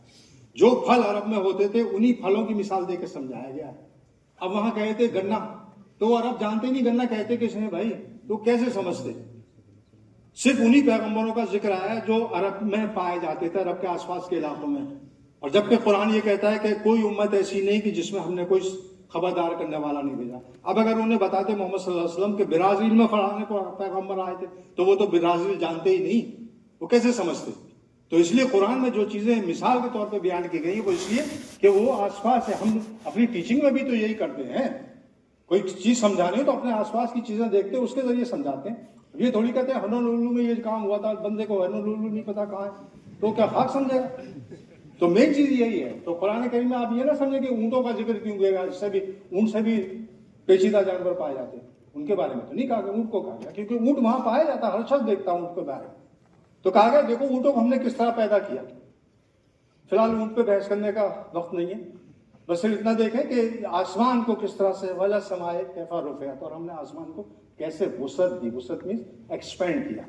अब ऐसे ही नहीं एक्सपेंड कर दिया अल्लाह ताला ने, देखिए सारी चीजें जैसे मैंने पहले कहा ना कि हर चीज जो अल्लाह ताला ने कानून के जरिए बयान की है, तो अब एक्सपेंशन जो है ऐसे ही नहीं है, एक लॉ के तहत है। कहा जा रहा है सूरह रहमान में वस्समा रफाहा ववदाल मीज़ान, और हमने आसमान को बुलंद किया और तराजू कायम की। अच्छा, ज्यादातर तर्जुमे वालों ने इस तराजू से, जो यहाँ तराजू लिखा हुआ है, इससे वही तराजू लिए जिससे तोलते ही बैठ के इधर 5 रख दिए इधर वो रख था। आजकल तो डिजिटल तराजू आ गई, लेकिन तोलते ही है ना, उससे तराजू कायम की। लेकिन यहाँ साइंस के तालिब इल्म कैसे, ये तराजू नहीं है, ये बैलेंस लॉ है कि आसमान को एक खास तरह से एक्सपेंड किया हुआ है और उसके लिए एक लॉ है, वो प्रॉपर बैलेंस लॉ है। इसी सूरत को जब आप आगे बढ़ेंगे, इसी आयत को जब आगे बढ़ेंगे तो उसमें यह भी आया है कि ये जो मीज़ान हमने कायम किया है, इस मीज़ान में वतुक्सरुल मीज़ान के मीज़ान में खलल नहीं डालना। यानी अल्लाह ताला ने ये जो कायनात बनाई है चंद उसूलों के तहत बनाई है, इनके इस उसूल में खलल नहीं डालना है। ये जो आजकल आप देखो ना ग्रीन, वो कौन सा कहलाता है, ग्रीन इफेक्ट क्या कहलाता है, ग्रीन हाउस इफेक्ट है ना, जिसमें ये CFC गैसेज होती हैं वो जाके ओजोन का कबाड़ा कर देती हैं। तो ये ओजोन का कबाड़ा हमने खुद किया है, अल्लाह ताला ने तो सही बनाई थी परत ओजोन की। तो अल्लाह ताला कह रहे मीज़ान को खराब मत करो, जो मैंने मीज़ान बनाया उसे वैसे ही रहने दो, जो बैलेंस मैंने कायम किया हुआ है वो वैसे ही रहने दें। हम बैलेंस को बिगाड़ लें, जब बैलेंस को बिगाड़ेंगे तो जाहिर है तो मीज़ान नुकसान उठाना, तो उससे बहस नहीं है। देखिए आसमान को बुलंद किया और तराजू कायम की, यानी एक प्रॉपर बैलेंस लॉ के तहत जो है आसमान को एक्सपेंड किया हुआ है। अब वो बैलेंस लॉ क्या है, तो हमने उस बैलेंस लॉ को ढूंढना है। और फिर वही बात कि हमसे मुराद हम थोड़ी है, दूसरी पार्टी है। जब दूसरे मौजूद है तो हमें क्या जरूरत है ढूंढने की भाई। तो एक बंदा था हबिल, एडविन हबिल, 1929 में। उसके बाद उस जमाने में जो भी टेलीस्कोप थी उस टेलीस्कोप से उसने ऑब्जर्वेशन किए, और उसने ऑब्जर्वेशन जो थे वो गैलेक्सीज तक अपने महदूद रखे। उसने सारी गैलेक्सीज को देखा, ऑब्जर्व किया, उसने ये नतीजा निकाला कि जितनी भी गैलेक्सी है वो सब हमसे दूर हो रही, और उससे नतीजा ये निकाला कि हम जो है ऐसे यूनिवर्स में रह रहे हैं जो कि एक्सपेंड कर रहा है। यानी पहले तो थ्योरी दी गई कि हम एक्सपेंडिंग यूनिवर्स, अब उसने तजर्बे से साबित कर दिया कि हम एक्सपेंडिंग यूनिवर्स में रह रहे हैं क्योंकि हर चीज हमसे दूर भाग रही है। और उसका ये लॉ दिया, थोड़ी सी टेक्निकल बात है यहाँ पे। लॉ ये है कि उसने उसकी रोशनी को एनालाइज किया और नतीजा ये निकाला, the speed v of recession of a galaxy is directly proportional to its distance from अस।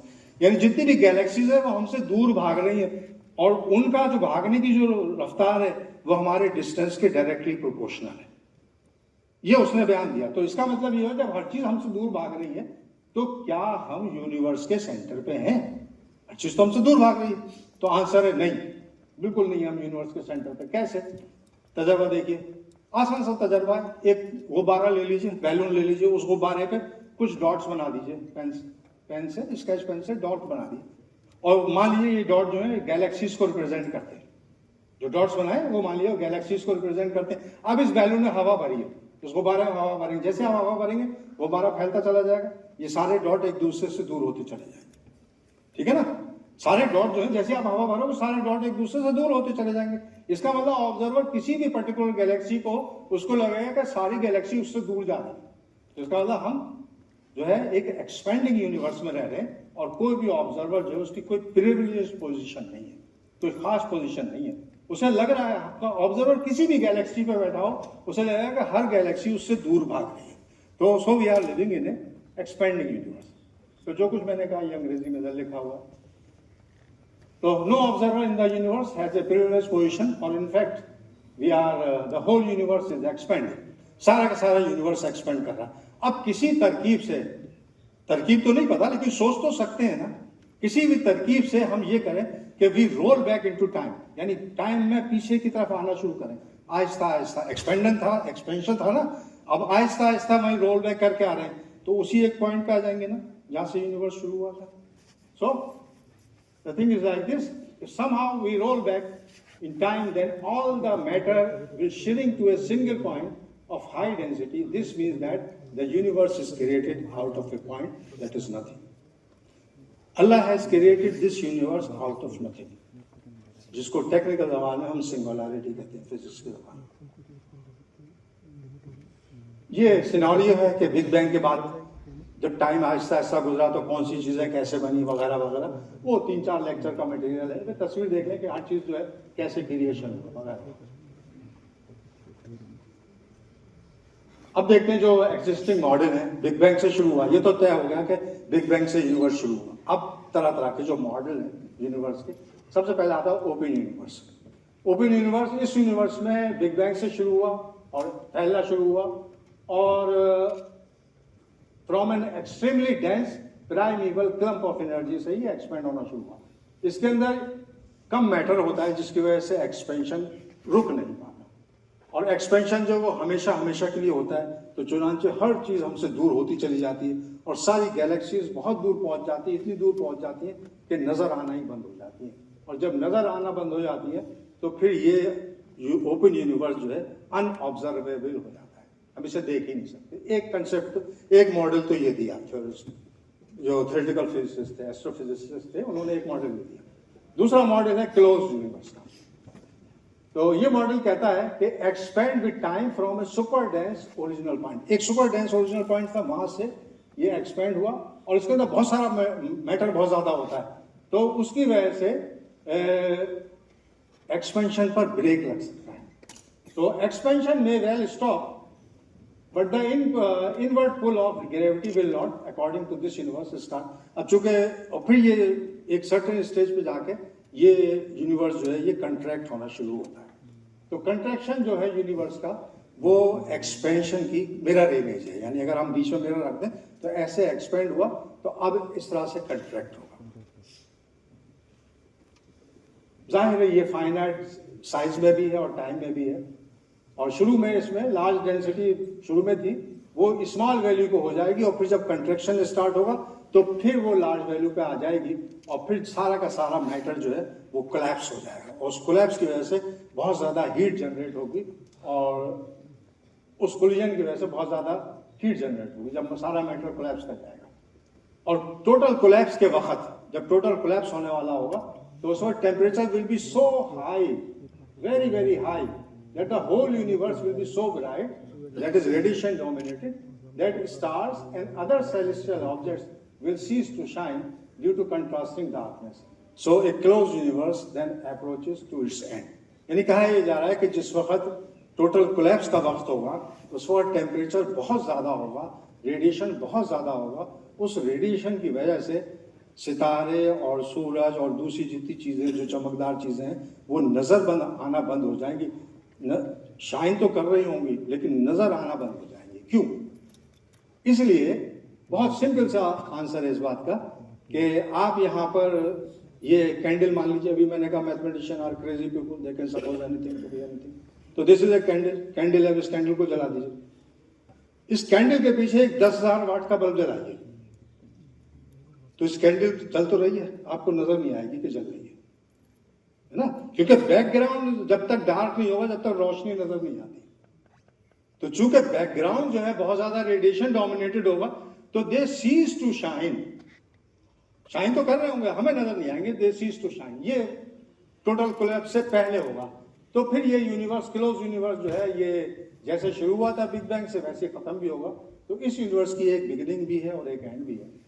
फिर एक और थ्योरी है जो ऑसिलेटिंग यूनिवर्स की है, उसमें यह है कि भाई कि जब उस यूनिवर्स खत्म हो गया अब इसके साथ क्या होगा, तो कहा जाता है कि दोबारा फिर एक बिग बैंग होगा, फिर एक्सपेंशन होगा, फिर कंट्रैक्शन होगा, फिर बिग बैंग होगा, फिर कंट्रैक्शन होगा, फिर एक्सपेंशन होगा, फिर बिग बैंग होगा। तो ऑसिलेटिंग होता जाएगा, एक के बाद ऐसा होता चला जाएगा। तो इस यूनिवर्स के बारे में कहा जाता है कि ये हमेशा सदा हमेशा रहेगा, उसकी ना कोई बिगिनिंग है ना कोई एंड है, और हमेशा सदा हमेशा रहेगा। और जितने भी इसमें धमाके होंगे बार बार बनते वक्त बिगड़ते होगा वो यूनिक नहीं होंगे, एक सिंगल धमाका नहीं होगा। फिर एक थ्योरी इन सब के अलावा भी है, स्टडी स्टेट थ्योरी। उसमें इन्होंने कहा कि यानी ये बिग बैंग का अल्टरनेटिव दिया, लोगों ने कहा भाई बिग बैंग, उन्होंने कहा नहीं भाई ये थ्योरी ये भी है। तो एक थ्योरी ये दी गई स्टडी स्टेट थ्योरी। इसमें यह होता है कि विदाउट बिगनिंग और एंड, उसका ना कोई शुरुआत है ना कोई खात्मा है। इसमें मैटर जो है एकदम क्रिएट नहीं होता, आहिस्ता आहिस्ता यूनिफॉर्मली होता है। और पूरे यूनिवर्स में हर वक्त मैटर क्रिएट होता था आहिस्ता आहिस्ता, लेकिन बिग बैंग में आप देखें एकदम से पार्टिकल क्रिएशन हुआ और फिर उसके बाद सारी चीज़ें क्रिएट होती चली गई। लेकिन स्टेडी स्टेट थ्योरी में ये प्रोग्राम होता है। तो स्टेडी स्टेट थ्योरी जो थी ये एक्सपेरिमेंट में बिल्कुल भी पूरी नहीं हुई, तो बस वो थ्योरी ही रही। और अब वो फिजिक्स के जर्नलों में महफूज है, कुछ किताबों में भी महफूज है, लेकिन अदरवाइज इसका कोई यूज़ नहीं। इन सारी थ्योरीज में एक टेक्निकल अजम्पशन लिया गया। जब भी हम मॉडलिंग करते हैं तो कोई ना कोई अजम्पशन लेते हैं, और अजम्पशन ये है कि स्टेडी स्टेट के अलावा सारी थ्योरी ये अजम्पशन यूज करती है कॉस्मोलॉजिकल प्रिंसिपल, जो आइसोट्रॉपी और होमोजेनिटी का। आइसोट्रॉपी का मतलब आप यूनिवर्स के जिस डायरेक्शन में देखो आपको सारे डायरेक्शन एक जैसे नजर आएंगे, और होमोजेनिटी का मतलब आप इस यूनिवर्स में देखिए हर जगह मैटर जो है वो यूनिफॉर्मली डिस्ट्रीब्यूटेड है। ये अज्यूम करके हमने थ्योरी ली। बहरहाल अब कुरान की तरफ आते हैं। ये सारी चीजें जितनी बनाई गई, अल्लाह सुब्हानहू व तआला कहते हैं आसमानों और जमीन और उनके बीच में जितनी भी चीजें बनाई हैं ये सारे एक लिमिटेड टाइम के लिए बनाई है, फॉर एवर नहीं है, इसको खत्म होना है कभी ना कभी। अवलम यतफक्करू फी अनफुसिहिम मा खलक़ल्लाहु समावाति वल अर्द व मा बैनहुमा, कि आसमानों और जमीन और उनके बीच में जितनी भी चीजें अल्लाह ताला ने एक खास वक्त के लिए, मुकर्रर वक्त के लिए बनाई, तो इनको तबाह होना है कभी ना कभी। ये लिख दिया मैंने यहाँ पर, फॉर ए टर्म अपॉइंटेड, तो इनका खात्मा होना है। अब जब खात्मा होना है तो कब होना है? जाहिर है जब कोलैप्स होने वाला है उसी वक्त खात्मा होना है। तो कोलैप्स से पहले देखें, यानी जब ये खात्मा होना है इस यूनिवर्स का, उससे पहले क्या हालात होंगे, ये कुरान में जरा तफसील से बयान किए गए। कई सारी आयतों में बयान किए, कुछ आयतें मैंने यहाँ लिखी हुई है। पहली आयत कहती है, सूरह मारिफ की आयत है 8 और 9, यौम तकुनु समाए कल मोले व तकुनु जिबाले कल ऐन। उस दिन वो अजाब उस दिन होगा जब आसमान तेल की तिलछट की तरह हो जाएगा और पहाड़ रंगीन रुई की तरह उड़ जाएंगे। यानी टोटल कोलैप्स से पहले आसमान का कलर जो है वो तेल की तिलछट जैसा हो जाएगा। अब आप जरा तेल ले लो, जो भी आजकल सरसों का तेल ले लो, जैसे अब आप जब उसे गर्म करते हैं ना, हलवाई की दुकान पर जाकर देख लो, कई दिनों से वही तेल इस्तेमाल हो रहा है। तो जब वो तेल आप देखो तो उस तेल की तिलछट कैसी होती है? Orange colour, dark orange colour होता है ना। तो ऑरेंज कलर का मतलब यहाँ पे रेडिएशन डोमिनेटेड, यानी कोलैप्स से पहले यूनिवर्स जो है वो रेडिएशन डोमिनेटेड हो जाएगा, और पहाड़ जिन्हें हम मजबूती के अलामत समझते हैं वो बिल्कुल डस्ट हो जाएंगे, यानी रुई के गालों की तरह उड़े उड़े पड़ेंगे, रंगीन रुई के गालों की तरह वो डस्ट हो जाएंगे, यानी कोई मजबूती उस वक्त काम नहीं आने वाली पहाड़ों की। फिर यही आयत आगे इसी तरह की और आयत कहती है, यानी eight the time of total collapse इस आसमान का कलर जो है वो मोल्टन कॉपर की तरह हो जाएगा। मोल्टन कॉपर जो है वो ऑरेंज या रेड होता है कलर में, और ऑरेंज और रेड कलर से मुराद ये कि radiation dominated, highly radiation dominated. फिर कहा जा रहा है सूरह क़यामा में, यसअलु अय्याना यौमल क़यामा फ़इज़ा बरक़ल बसर व खसफ़ल क़मर व जुमिअ शम्सु वल क़मर। पूछता है कब आएगा वो क़यामत का दिन, फिर जब आंखें चुदियाई जाएंगी और चांद बेनूर हो जाएगा और चांद और सूरज इकट्ठे कर दिए जाएंगे, यानी आंखें चुदिया जाएंगी। जैसे अभी मैं इधर देख रहा हूँ तो मेरी आंखें चुदिया जाएंगी, बहुत रेडिएशन है, यानी जब इतनी ज्यादा रोशनी हो कि आप देखना उसकी तरफ नामुमकिन हो, उस वक्त वो क़यामत का दिन होगा, यानी हाईली रेडिएशन डोमिनेटेड होगा यूनिवर्स उस वक्त। और फिर सूरज और चांद बेनूर हो जाएगा। बेनूर से मुराद ये कि उसकी रोशनी नहीं खत्म होनी, वही कंट्रास्टिंग डार्कनेस, बैकग्राउंड में रेडिएशन बहुत ज्यादा है, चांद की रोशनी उसके मुकाबले में तो चमक तो रहा है लेकिन ऐसा लगेगा कि ये गया हाथ से, बिल्कुल नहीं चमक रहा। और यही सूरज के साथ होगा, और चांद और सूरज इकट्ठे कर दिए जाएंगे। Same situation will be with the sun. और सिर्फ नहीं, यहीं पे नहीं, और देखिए सूरह तकवीर में बयान करते हैं अल्लाह ताला, इज़ा शम्सु कुव्विरत व इज़ा नुजूमे अनक़दरत, जब सूरज लपेट लिया जाएगा, जब तारे बेनूर हो जाएंगे। वही सेम सिचुएशन है कि सूरज लपेट लिया गया। आगे देखिए, टोटल कोलैप्स के वक्त सन विल सीज टू शाइन। अब देखिए सिचुएशन क्या होगी, जाहिर सी बात है जो सिचुएशन उस वक्त होगी टोटल कोलैप्स के वक्त, ना तो आप होगे ना मैं होगा, है ना, कोई इंसान ही नहीं होगा उस वक्त। तो फिर जब इंसान नहीं होगा तो फिर क्या किया जाए, कैसे देखा जाए? तो आर्टिस्ट ऐसे मौके पे काम आते। आर्टिस्ट ने ये सिचुएशन बयान की है, इस तरह का दिखेगा। देखिए जरा, ये सारी चीजें जो है कोलैप्स के वक्त से पहले है।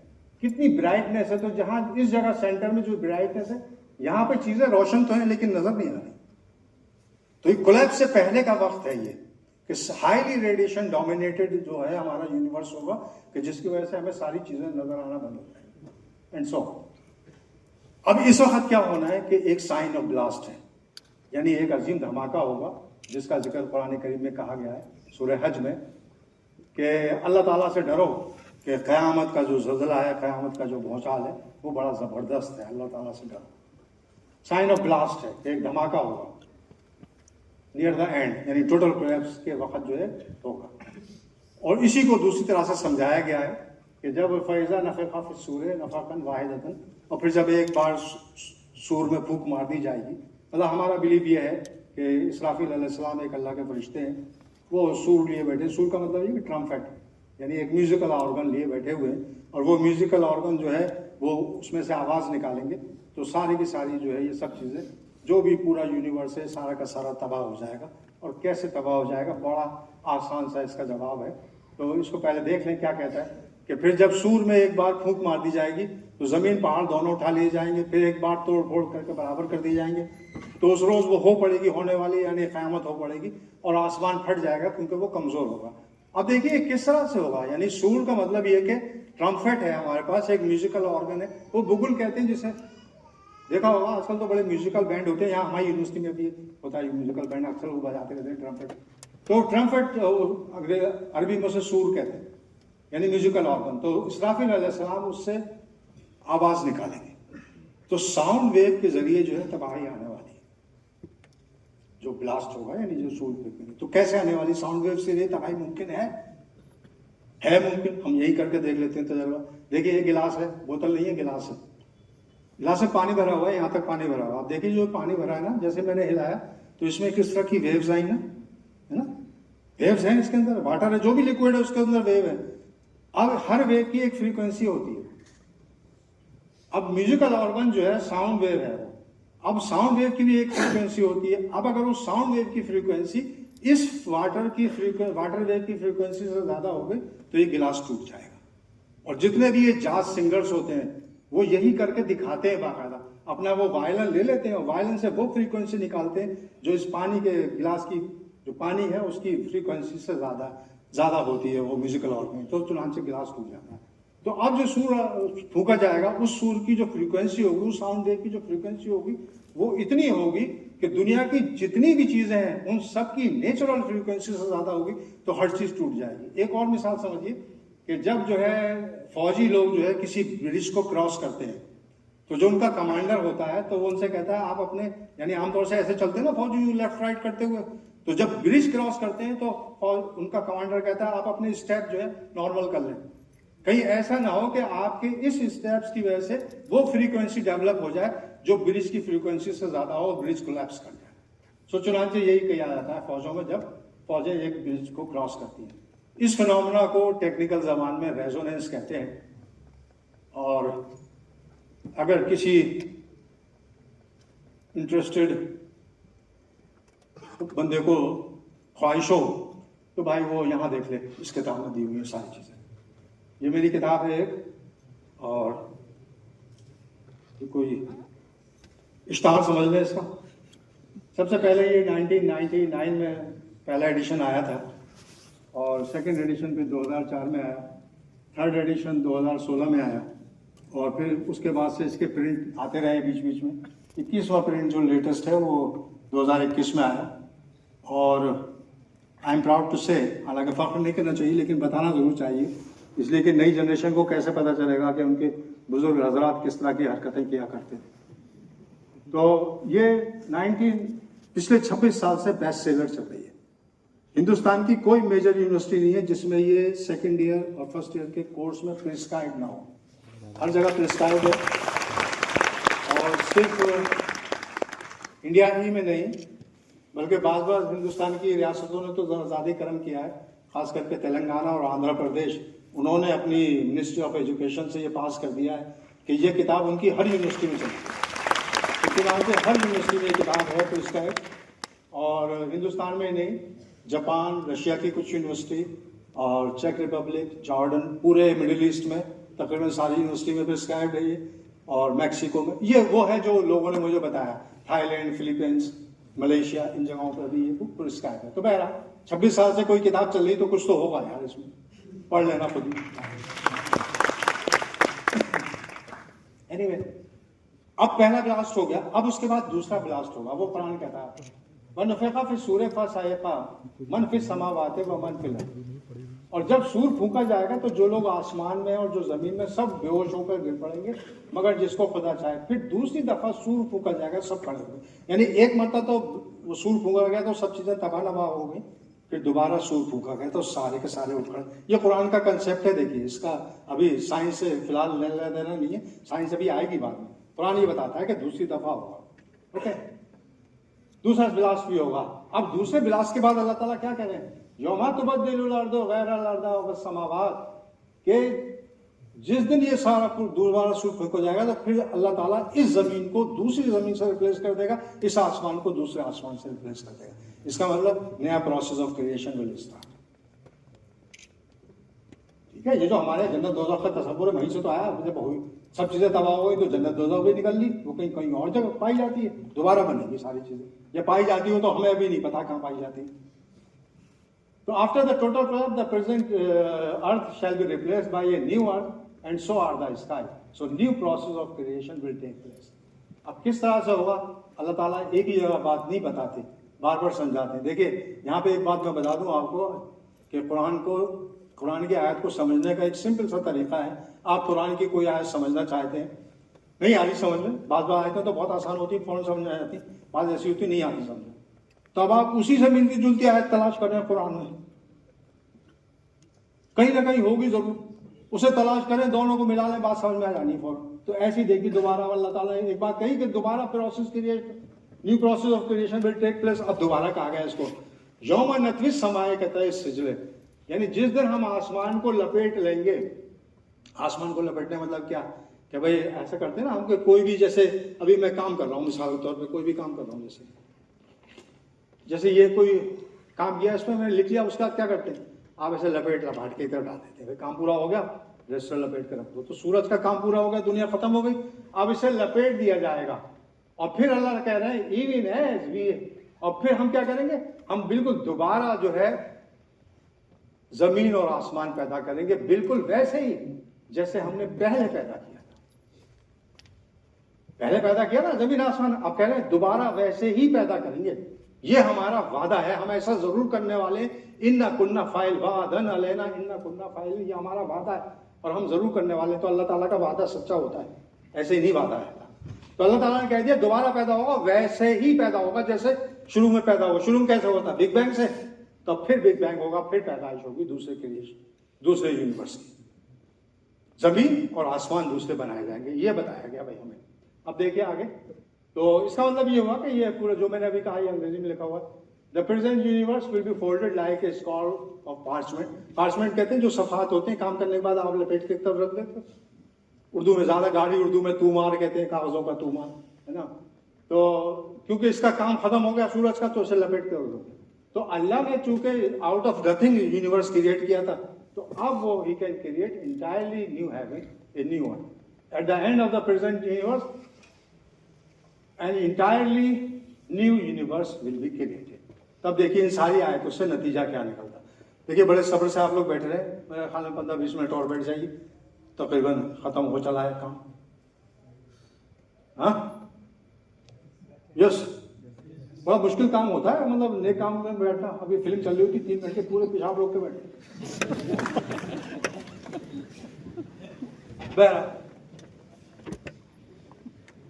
तो देखिए कंक्लूजन क्या निकला, कुरान और साइंस दोनों को मिला करके, the present universe has a beginning and an end. शुरुआत भी है इसका और खात्मा भी। बिग बैंग से शुरू हुआ, एक्सपेंडिंग यूनिवर्स है जिसमें हम आप रह रहे हैं, एलिमेंट्री पार्टिकल्स की भी एविडेंस है। एक दोबारा धमाके की शक्ल में खत्म होगा, इसका खात्मा होगा।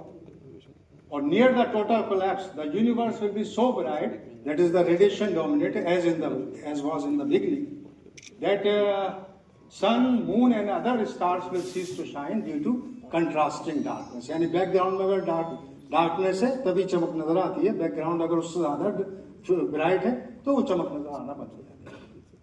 After the first bang at the time of total collapse there will be another bang, दोबारा धमाका होगा। After that entirely new earth and new heaven shall be created. तो कुरान का व्यू क्या है हम यूनिवर्स का, जिस यूनिवर्स में हम रहते हैं, कुरान का नजरिया ये है, यही टॉपिक था आज के लेक्चर का, is not only that of A close universe, यानी क्लोज यूनिवर्स जो बताया ऐसे शुरू हुआ खत्म हो गया, क्लोज यूनिवर्स का कंसेप्ट है, और जिसकी एक बिगनिंग भी है, एक शुरुआत भी है और एक खात्मा भी है, और जो एक बिग बैंग से शुरू हुआ था और एन अदर बैंक एक अलग दूसरे धमाके के साथ खत्म होगा, but also Quran predicts that the creation of an other. आइए जरा इसको एक मैथमेटिक्स के तालिब इल्म की हैसियत से देखते हैं कि सिचुएशन क्या होगी। देखिए, जब मैथमेटिक्स वाला तो बाज नहीं आएगा, दो चार चीजें तो आपको लाइनों के जरिए दिखाई देगा, है ना। तो आइए देखिए, ये जो आर है ये एक्सपेंशन है, जो इसको मान लें एक्स एक्सिस, वर्टिकल एक्सिस पे जो ये आर है ये एक्सपेंशन डिनोट करता है, और ये टाइम है, दो टाइम दिए हुए, एक लाल रंग से और एक ये कैपिटल टी हरे रंग से। आइए देखें क्या होता है। कुरान कहता है धमाका हुआ पहले, ओके, बिग बैंग, और एक्सपेंशन शुरू हो गया, एक्सपेंशन शुरू हुआ, फिर ये कंट्रैक्शन भी हुआ, फिर वहीं आ गया, फिर धमाका हुआ, खत्म हो गया यूनिवर्स। ओके, क्लोज यूनिवर्स की प्रिडिक्शन है कुरान की। धमाका हुआ, एक्सपेंड किया, कंट्रैक्ट हुआ, और फिर धमाका हुआ, खत्म हो गया। अब उसका अल्लाह ताला कह रहे हैं फिर दोबारा धमाका होगा और फिर नई दुनिया बनेगी। तो दोबारा धमाका कब होगा इसका जिक्र कम से कम मुझे तो नहीं मिला कुरान में कि कोई टाइम बताया हो कि भाई 100 साल बाद, 50,000 साल बाद, क्योंकि बसा औकात ऐसा होता है कि हम इन चीज़ों को ले लेते हैं और अपनी तावील पेश करते हैं जिनका कोई सबूत नहीं होता। जैसे मिसाल के तौर पर कुछ दिनों पहले मैंने यहाँ इसी व्हाट्सएप पे देखा, किसी साहब ने लिखा था कि भाई पहले आसमान का नाम ये, दूसरे का ये, तीसरे का ये, और दोनों के दरमियान जो है 500 मील का फासला है। तो भाई मैं तो बड़ा चकराया है, इसलिए कि यार हमसे नजदीक तरीन गैलेक्सी तो 100,000 लाइट ईयर दूर है और आसमान इतने पास 500 किलोमीटर, ये कौन सी लॉजिक है भाई। तो मैंने उन साहब को लिखा, मैंने कहा भाई रेफरेंस बता दो कहां से नोट किया है। उन्होंने पोस्ट ही हटा दी। तो मेरा कहने का मतलब ये कि खुद अपने आप से अगर कोई चीज कह रहे हैं तो आप उसका वाज़ेह रेफरेंस दीजिए ना कि ये वहां है। तो मुझे कहीं, एटलीस्ट मुझे कहीं नहीं मिला, मैं एक तालिब इल्म कुरान का भी हूं, मुझे कहीं नहीं मिला कि इन दोनों धमाकों के बीच में कि पहले क़यामत, भला दुनिया खत्म हो गई, अब दोबारा धमाका होगा, इनके बीच में कितना टाइम है ये नहीं पता, कम से कम मुझे नहीं मिला। आप ढूंढना, आप शायद आपको मिल जाए, मुझे नहीं मिला। तो अब दोबारा धमाका होगा तो भाई यहां से शुरू हुआ, ये दूसरा धमाका हुआ, मैंने गैप दे दिया, मुझे पता ही नहीं कब होगा, तो गैप दे दिया। अब दूसरा टाइम शुरू होगा, कैपिटल टी वाला टाइम तो दुनिया का था, खत्म हो गया। स्मॉल टी रेड वाला टाइम तो दुनिया का था, वो तो खत्म हो गया। अब चला टाइम वाला, अल्लाह ताला के वहां वाला, जन्नत दोज़ख वाला। तो क्या होगा, पहले अल्लाह ताला क्रिएशन करेगा, ये मेरा तसव्वुर है, गलत भी हो सकता है, आप सोचना हो सकता है आपका सही बैठ जाए। तो क्या होना है कि फिर बनेगी चीजें, जब बनेंगी चीजें तो एकदम दोबारा बना ना यूनिवर्स, दूसरा यूनिवर्स बना, तो जाहिर है जैसे एक्सपेंशन की फिगर थी था तो बन रही है चीजें, तो बना। अब उसके बाद वो कहा हुम फिया खालिदून, कि जो जन्नत वाले हैं वो हमेशा जन्नत में रहेंगे, दोज़ख वाले हैं दोज़ख में रहेंगे। तो हुम फिया खालिदून, तो भाई यही लाइन आती है, straight line parallel to this, parallel to x axis और पैरेलल टू टाइम एक्सिस। तो फिर ये हुम फिया खालिदून वाली लाइन चलेगी। तो ये तसव्वुर कुरान देता है, जो as far as I understood, जो कि गलत भी हो सकता है। बहरहाल आइए अब जरा देखिए कुछ अखलाकी चीजें हो जाए खत्म, फाइनल वाइंड अप करने से पहले, क्योंकि कुरान तो हिदायत की किताब है और वो हिदायत हमने साइंस के जरिए भी हासिल करनी है और कुरान की आयतों के जरिए भी हासिल करनी है।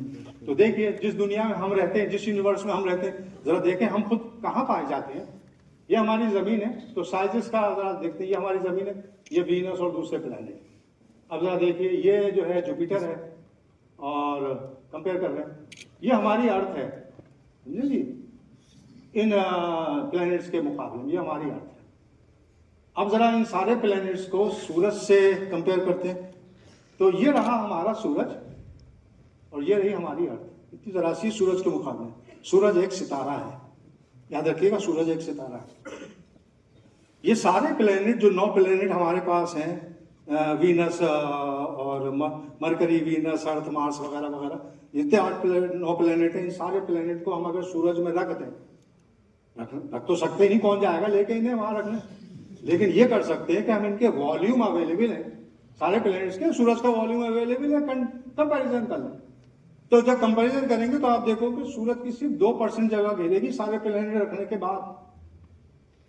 कितना बड़ा सूरज है, और सूरज एक सितारा है, और ये सबसे वाहियात सितारा है एस्ट्रोनॉमिकल लेवल पे, बिल्कुल वाहियात, बिल्कुल बेकार। हमारे लिए बहुत अहम है क्योंकि इसकी वजह से जिंदगी कायम है, हमारे लिए अहम है, लेकिन एस्ट्रोनॉमिकल लेवल पे ये सबसे खराब बदतरीन सितारा है, कोई हैसियत नहीं इसकी। आइए देखते हैं जरा, अब हमने देख लिया सन को, सन से कंपेयर कर लिया अपने आप को। अब देखें जरा सन कहाँ है, ये जरा लाइट वाइट अगर एक आध बंद कर दो तो शायद ये कुछ नजर आ जाए। देखिए ये रहा सन हमारा, good, very good, thank you very much. देखिए ये सन है, और हमने 6ठी 7वीं क्लास की किताब में पढ़ा है, सूरज एक सितारा है, हमसे नजदीक तरीन सितारा अल्फा सेंटाउरी है, या प्रोक्सिमा सेंटाउरी कहते हैं, वो ये है 4.2 लाइट ईयर के फासले पे। अब देखिए ये हमारा यूनिवर्स है जिसमें हम एग्जिस्ट कर रहे हैं, तो आहिस्ता आहिस्ता मैं इसका रेडियस बढ़ाता जाऊंगा और उसी प्रेजेंट रेडियस डायमीटर पे ले आऊंगा जिस वक्त इस वक्त हम हैं, है ना, जो हमारी प्रेजेंट पोजीशन है। तो देखिएगा जरा, पोजीशन देखिएगा सबकी। ये सन आपको दिखा दिया मैंने, अब आगे बढ़िए। अब देखिए सन को हमने जो है एक एरो के जरिए बता रहे हैं कि सन यहाँ है। जैसे ही हमने ये रेडियस बढ़ाया इसका, यानी 250 लाइट ईयर्स कर दिया, तो सन को एरो के जरिए दिखा रहे हैं कि सन यहाँ है, और बढ़ाओ भाई इसका डायमीटर, और बढ़ाओ, और बढ़ा दिया।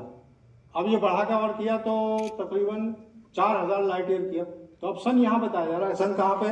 जहाँ पे ओराइन जो कॉन्स्टलेशन है हमारा, जो आजकल नजर आ रहा है साउथ स्काई में, शाम के वक्त नजर आता है 8 बजे, ओराइन कॉन्स्टलेशन, उस कॉन्स्टलेशन की एक आर्म के अंदर हम बैठे हुए, यानी हमारा सूरज वहां है। तो अब हमारा सूरज वहां है, हमें नहीं पता। जब हमारा सूरज हमें एरो के जरिए बता रहे हैं कि यहाँ पे है, तो ये तो सन की लोकेशन है, ये जो एरो के जरिए। तो जब सूरज नजर नहीं आ रहा तो हम कहाँ नजर आ रहे होंगे? किसी तो बढ़ते सूरज के मुकाबले। कंपेरिजन करते रहिए। देखिए अब बढ़ा दिया और बढ़ाया, तो देखिए ये जो हमारा मिल्की वे था, इसके अंदर हम ओराइन कॉन्स्टलेशन और इसके अंदर हमारा सूरज है। तो हमने जब ये बढ़ाया 5 मिलियन लाइट ईयर कर दिया, तो इतना ये सूरज भी गायब होगा, मिल्की वे आया। और बढ़ाए तो ये मिल्की वे जो ये भी गायब हुआ। तो ये लोकल ग्रुप ऑफ गैलेक्सीज है, उसके अंदर हमारा मिल्की वे, वो भी जब हमारा मिल्की वे गायब हो गया, हमें नजर नहीं आ रहा, तो हमें सूरज कहाँ नजर आएगा? सूरज नजर नहीं आएगा तो जमीन कहाँ नजर आएगी? तो कितना बड़ा है अल्लाह ताला जिसने बनाई सारी चीजें। अब देखिए जरा, ये है हमारा प्रेजेंट ऑब्जर्वेबल यूनिवर्स, यानी 14 बिलियन लाइट ईयर इसका डायमीटर है। इसमें हम पाए जाते हैं कहीं पे। कहाँ पाए जाते हैं मैंने निशानदेही के लिए यहाँ पे लिख दिया है, ये एक विर्गो क्लस्टर है, यहाँ पे कहीं हम पाए जाते हैं। क्या आप लोकेट कर सकते हैं अपनी पोजीशन? नहीं कर सकते ना। तो इसी से अंदाजा लगा लिए कि इस पूरी कायनात में हमारी हैसियत, लाइट जला दें भाई, हमारी हैसियत इस जर्रे, एक जर्रे के बराबर भी नहीं है। हैसियत, हमारी हैसियत एक जर्रे के बराबर भी नहीं है, लेकिन हमारी अहमियत है इस यूनिवर्स में। क्यों? कि हमारे लिए बना गया। वसख्खर लकुम मा बैना, यानी अल्लाह ताला कह रहा है आसमानों और जमीन के बीच में जितनी भी चीजें हमने तुम्हारे लिए अपने हुक्म से मुसख्खर कर दी। तो सारी चीजें बनी हमारे लिए हैं। अहमियत है, हैसियत कुछ नहीं है। और भाई जब हैसियत कुछ नहीं है तो भाई क्यों गर्दन अकड़ाए फिर रहे हो, टेढ़े टेढ़े क्यों फिर रहे हो, तमीज से क्यों नहीं रह रहे, अच्छे इंसान क्यों नहीं बने? ये आपको साइंस बताएगी। जो एस्ट्रोनॉमर है वो जानते हैं खुदा की कुव्वत के बारे में, हम लोग नहीं जानते हैं खुदा की कुव्वत के बारे में, हमें पता ही नहीं। देखिए अभी आप सड़क पे चले जाओ, आजकल तो यहाँ अलीगढ़ में भी रेड लाइट, जो ट्रैफिक सिग्नल लग गए है जी। जैसी ट्रैफिक रेड लाइट होती है आप गाड़ी रोक देते हो झट से, और इधर उधर देखते हो, भाई कोई देख तो नहीं रहा, पुलिस तो नहीं खड़ी, पुलिस नहीं खड़ी होती, आप चले जाते हो, और पुलिस खड़ी होती रुक जाती है। तो एक मामूली सा सिपाही, उससे आप डर रहे हो कि कानून नहीं तोड़ रहे ट्रैफिक का, उस अल्लाह ताला से नहीं डर रहे जिसने ये सारी कायनात पैदा की है। अब तो डरो, देखो ना क्या क्या क्या क्या किया है उसने, देखिए जरा। अब उसकी पावर और नॉलेज के बारे में सोचिए, क्या वाकई में हमें अल्लाह के आगे, अगर हमें अल्लाह की नेमतों का इल्म हो जाए ना ढंग से, सजदे से सर नहीं उठे, हम कहाँ इसकी केयर कर रहे हैं? हम तो अपनी धुन में हैं, कुर्सी मिल गई, पागल हो गए, दीवाने हो गए, बिल्कुल जो मर्जी आया कर रहे। क्यों भाई? देखो ना, सबसे बड़ा ट्रैफिक सिग्नल रोक के पड़ा आपको जरा सा, और वैसे कानून तोड़ ले अल्लाह के। दो ही बातें होती हैं किसी से प्यार मोहब्बत करने की। मेरे एक दोस्त बैठे हुए यहाँ पे, डॉक्टर अब्दुल मुईज शम्स, आंखों में डॉक्टर होते हैं, हर शख्स इन्हें आंखें दिखाने जाता है, मैं भी दिखा देता हूँ कभी कभी, मुहावरे वाली आंखें दिखाता है हर शख्स। तो मैं इनका कहना क्यों मानता हूँ? दो सूरतें होती हैं, या तो मैं इनसे प्यार करता हूँ या मैं इनसे डरता हूँ। तीसरी कोई सूरत नहीं होती कहना मानने की। डरता यूं कि उनके पास कोई खास पावर है, बंदूक जैसे मार डालेंगे। प्यार ये है कि भाई बड़े मेहरबान है मेरे ऊपर। तो दोनों सूरत, जब दोनों में से कोई एक चीज होगी जब तो मैं इनका कहना मानूंगा। अल्लाह ताला का हम कहना क्यों माने? हम ना उससे डरते ना उससे प्यार करते, हमें ना तो उसकी रहमतों का अंदाजा है ना उसकी कुव्वतों का अंदाजा है, तो हम उससे क्यों धौंस खाएं? और जब धौंस नहीं खा रहे तो हम तो नहीं कर रहे उसकी इबादत, जो मर्जी आएगी करेंगे, अपने कानून चलाएंगे। क्यों भाई, क्यों चलाएंगे कानून? हमारी हिदायत के लिए इतनी बड़ी किताब दी, वो किताब जो कह रही है किताबुन अंज़लनाहु मुबारकन लियतदब्बरू, ये हमने बाबरकत किताब इसलिए उतारी है ताकि लोग इसकी आयतों में गौर व फिक्र करें और अहले इल्म नसीहत हासिल करें। हमने इसलिए उतारी। हम कहाँ पढ़ लें? जब नहीं पढ़ना है तो हालात खराब होने, हमने उस किताब को पढ़ना है। और देखिए, यूनिवर्सिटी के हवाले से जब भी मैं तकरीर करता हूँ अपनी यूनिवर्सिटी के अंदर, मैं दो चीज़ें ज़रूर बताता हूँ यूनिवर्सिटी के हवाले से। एक ही आयत और एक उसके बाद एक और बात, फिर खत्म करता हूँ बात अपनी। यूनिवर्सिटी एक बस्ती है हमारी। बस्ती से मुराद जहाँ लोग रहते हैं। ये छोटी सी टाउनशिप है हमारी, अल्लाह इसे सलामत रखे।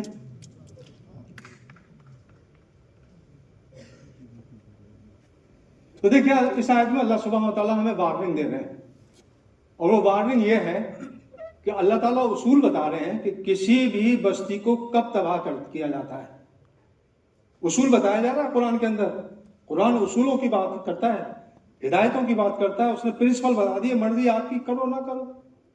उसूल ये कहता है कि किसी भी बस्ती को हलाक करने का उसूल ये है कि जब उस बस्ती के हुक्मरान और खुशहाल लोग अल्लाह की नाफरमानी में मुब्तला हो जाते हैं तो फिर अजाब आके रहता है, फिर अल्लाह उस बस्ती को तबाह करता है। पहले कॉज पैदा होता है, फिर अफेक्ट आता है। बिल्कुल साइंस के उसूलों पे काम है अल्लाह ताला का। पहले कॉज पैदा होगा, फिर अफेक्ट आएगा। कॉज क्या है? बस्ती पे कब अजाब आता है? जब उस बस्ती के खुशहाल और हुक्मरान लोग अल्लाह की नाफरमानी को उतर आते हैं। नाफरमानी से मुराद अल्लाह के कवानीन नहीं मानते। खुशहाल लोग कौन है? Lecturer, reader, professor. मैं असिस्टेंट कुछ नहीं कहता, पुराने जमाने की पैदावार हूँ। लेक्चरर, रीडर, प्रोफेसर, और इस ग्रेड में जितने लोग हैं ये सब खुशहाल लोग हैं। अल्हम्दुलिल्लाह, अच्छी तनख्वाह मिलती है, खुशहाल जिंदगी बसर हो रही। हुक्मरान लोग, vice chancellor, pro vice chancellor, proctor, DSW, registrar, finance officer वगैरह वगैरह, ये सब हुक्मरान लोग हैं। जब ये सारे के सारे जो है नाफरमानी मुब्तला हो जाएंगे, अजाब से तबाह, इस यूनिवर्सिटी को तबाह करने से कोई नहीं रोक पाएगा। तो स्टेप हमने लेना है। हमने वो जवाब पैदा होने नहीं देना। अल्लाह ताला कह रहा है जब बस्ती तबाह जब होगी, हम वो रीजन अफेक्ट लाएं क्यों? कॉज पैदा ही क्यों करें जो अफेक्ट आए? तो हमारे इख्तियार में ना, अल्लाह ने हमें इख्तियार देके पैदा किया है कि ये उसूल है, मानना तुम्हारा काम है। तो अब हम उस उसूल को अपनाएं और इस यूनिवर्सिटी को तबाह होने से बचाएं। एक तो रही ये बात, और दूसरी बात जो आखिर में आप सबको सुनाऊंगा वो एक जापानी हिकायत है जो मैं यूनिवर्सिटी के हवाले से हमेशा सुनाता हूँ। जब सुनाता हूँ, जब यूनिवर्सिटी में लेक्चर दे रहा होता हूँ, हर जगह नहीं सुनाता। तो देखिए, ये एक जापानी हिकायत है जिसका नाम है पांचवा शेर, लॉइन। पांचवा शेर, कोजन नामी इबादतगाह। इस यूनिवर्सिटी को समझिए कि एक टेम्पल ऑफ लर्निंग है, सब जानते हैं, इबादतगाह है तालीम हासिल करने की। तो हमने इस इबादतगाह की हिफाजत के लिए क्या करना है? ये जापानी हिकायत आपको आंखें खोल देगी और आपको रास्ता दिखा देगी कि क्या करना है। कोजन नामी इबादतगाह का चीफ पुजारी यक्कू शेरों को सिधारने में हैरत अंगेज महारत रखता था, और कहा जाता था उसकी शोहरत जो थी सारे मुल्क में फैली हुई थी, और कहा यह जाता था कि इसकी सिधाई हुई शेरनियां इंसानी बच्चों को दूध पिलाकर बड़ा कर सकती हैं। इतना उन्होंने शेरों को सिधा रखा था। तो शेरों के बारे में कहा जाता था कि वो इबादतगाह के खास मंत्रों के ऊपर दहाड़ते थे और डकराते थे। जब मंत्र पढ़े जाते थे वो तरह तरह की अच्छी अच्छी या बुरी बुरी जैसी भी आवाजें निकालते थे, वो निकालते थे, उसकी धुन पर डकारते और दहाड़ते थे। एक दिन एक शहजादा यक्कू और उसके साथियों के ये हैरत अंगेज कारनामे देखने के लिए उस इबादतगाह में आया। तो अभी वो हैरत से निकला नहीं था, उसने जगह देखा तरह तरह की चीजें हैं, कैसे कैसे शेरनियां बैठी हुई हैं, दूध पिला रही है वगैरह वगैरह। तो वो हैरत में डूबा हुआ था। उसने फिर हैरत में डूबने के निकला भी नहीं था हैरत से कि उसने देखा कि एक जगह 5 जो है गंदे मरखाने दोगले शेर जो है सो रहे पड़े हुए। तो उसने जो एक दरख्त के नीचे सो रहे हैं, उसने देखा उनके जिस्म पे कीड़े मकोड़े रेंग रहे हैं, यानी इतने गंदे थे वो। तो शहजादे ने पूछा उससे, पुजारी से, चीफ पुजारी से पूछा कि ये है वो शेर जिन्हें आप ट्रेन करने में नाकाम रहे? तो यक्कू ने फख्र से कहा, नाकाम? जनाबे अली, ये तो मेरी कामयाबी का सबसे बड़ा सबूत है। फिर उसने बताया कि इनमें से एक शेर जो है शाम होते ही मगरिब का दरवाज़ा संभाल लेता है, और दूसरा शेर जो है वो मशरिक़ की तरफ अपने आप को तैनात कर लेता है, और बाकी 2 शेर जो हैं, बाकी 2 शेर शुमाली और जुनूबी सिंध की दरबानी करते हैं। ये चारों शेर रात भर पेट्रोलिंग करते हैं और इबादत गाह और उसके अंदर रहने और इबादत करने वालों को डाकुओं और लुटेरों से महफूज रखते हैं। शहजादे ने कहा, ये तो 5 शेर है, 5वां शेर क्या करता है? ये किसकी हिफाजत करता है? तो यक्कू ने जवाब दिया कि 5वां शेर देखने में कमजोर और मिस्कीन लगता है, मगर ये सबसे ज्यादा खूंखार है। ये बाहर पहरा देने के बजाय इबादत गाह के अंदर सदर दरवाजे पर बैठा पहरा देता है। शहजादे ने पूछा, अंदर बैठकर पहरा देना क्या मानी रखता है? तो यक्कू ने जवाब दिया, सरकार, बहुत से घर अंदर से ही अंदर वाले ढाते।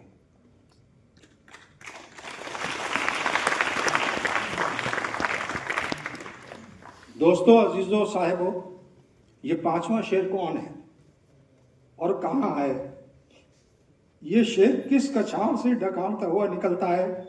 बज़ाहिर लागर व मिस्कीन एक ऐसा शेर है जो पिछली 1 सदी से उस ख्वाब की हिफाजत कर रहा है जो बानी संसद अलरहमत ने देखा था।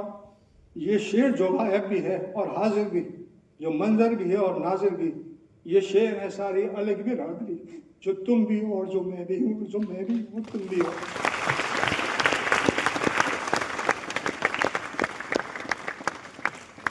आपके सभी की दावत दूंगा। अपना खूब सारा ख्याल रखिए, उनका भी जो आपका ख्याल रखते हैं। अल्लाह आपका हामी और नासिर। खुश रहिए। जज़ाकल्लाह खैर। अल्लाह हाफ़िज़।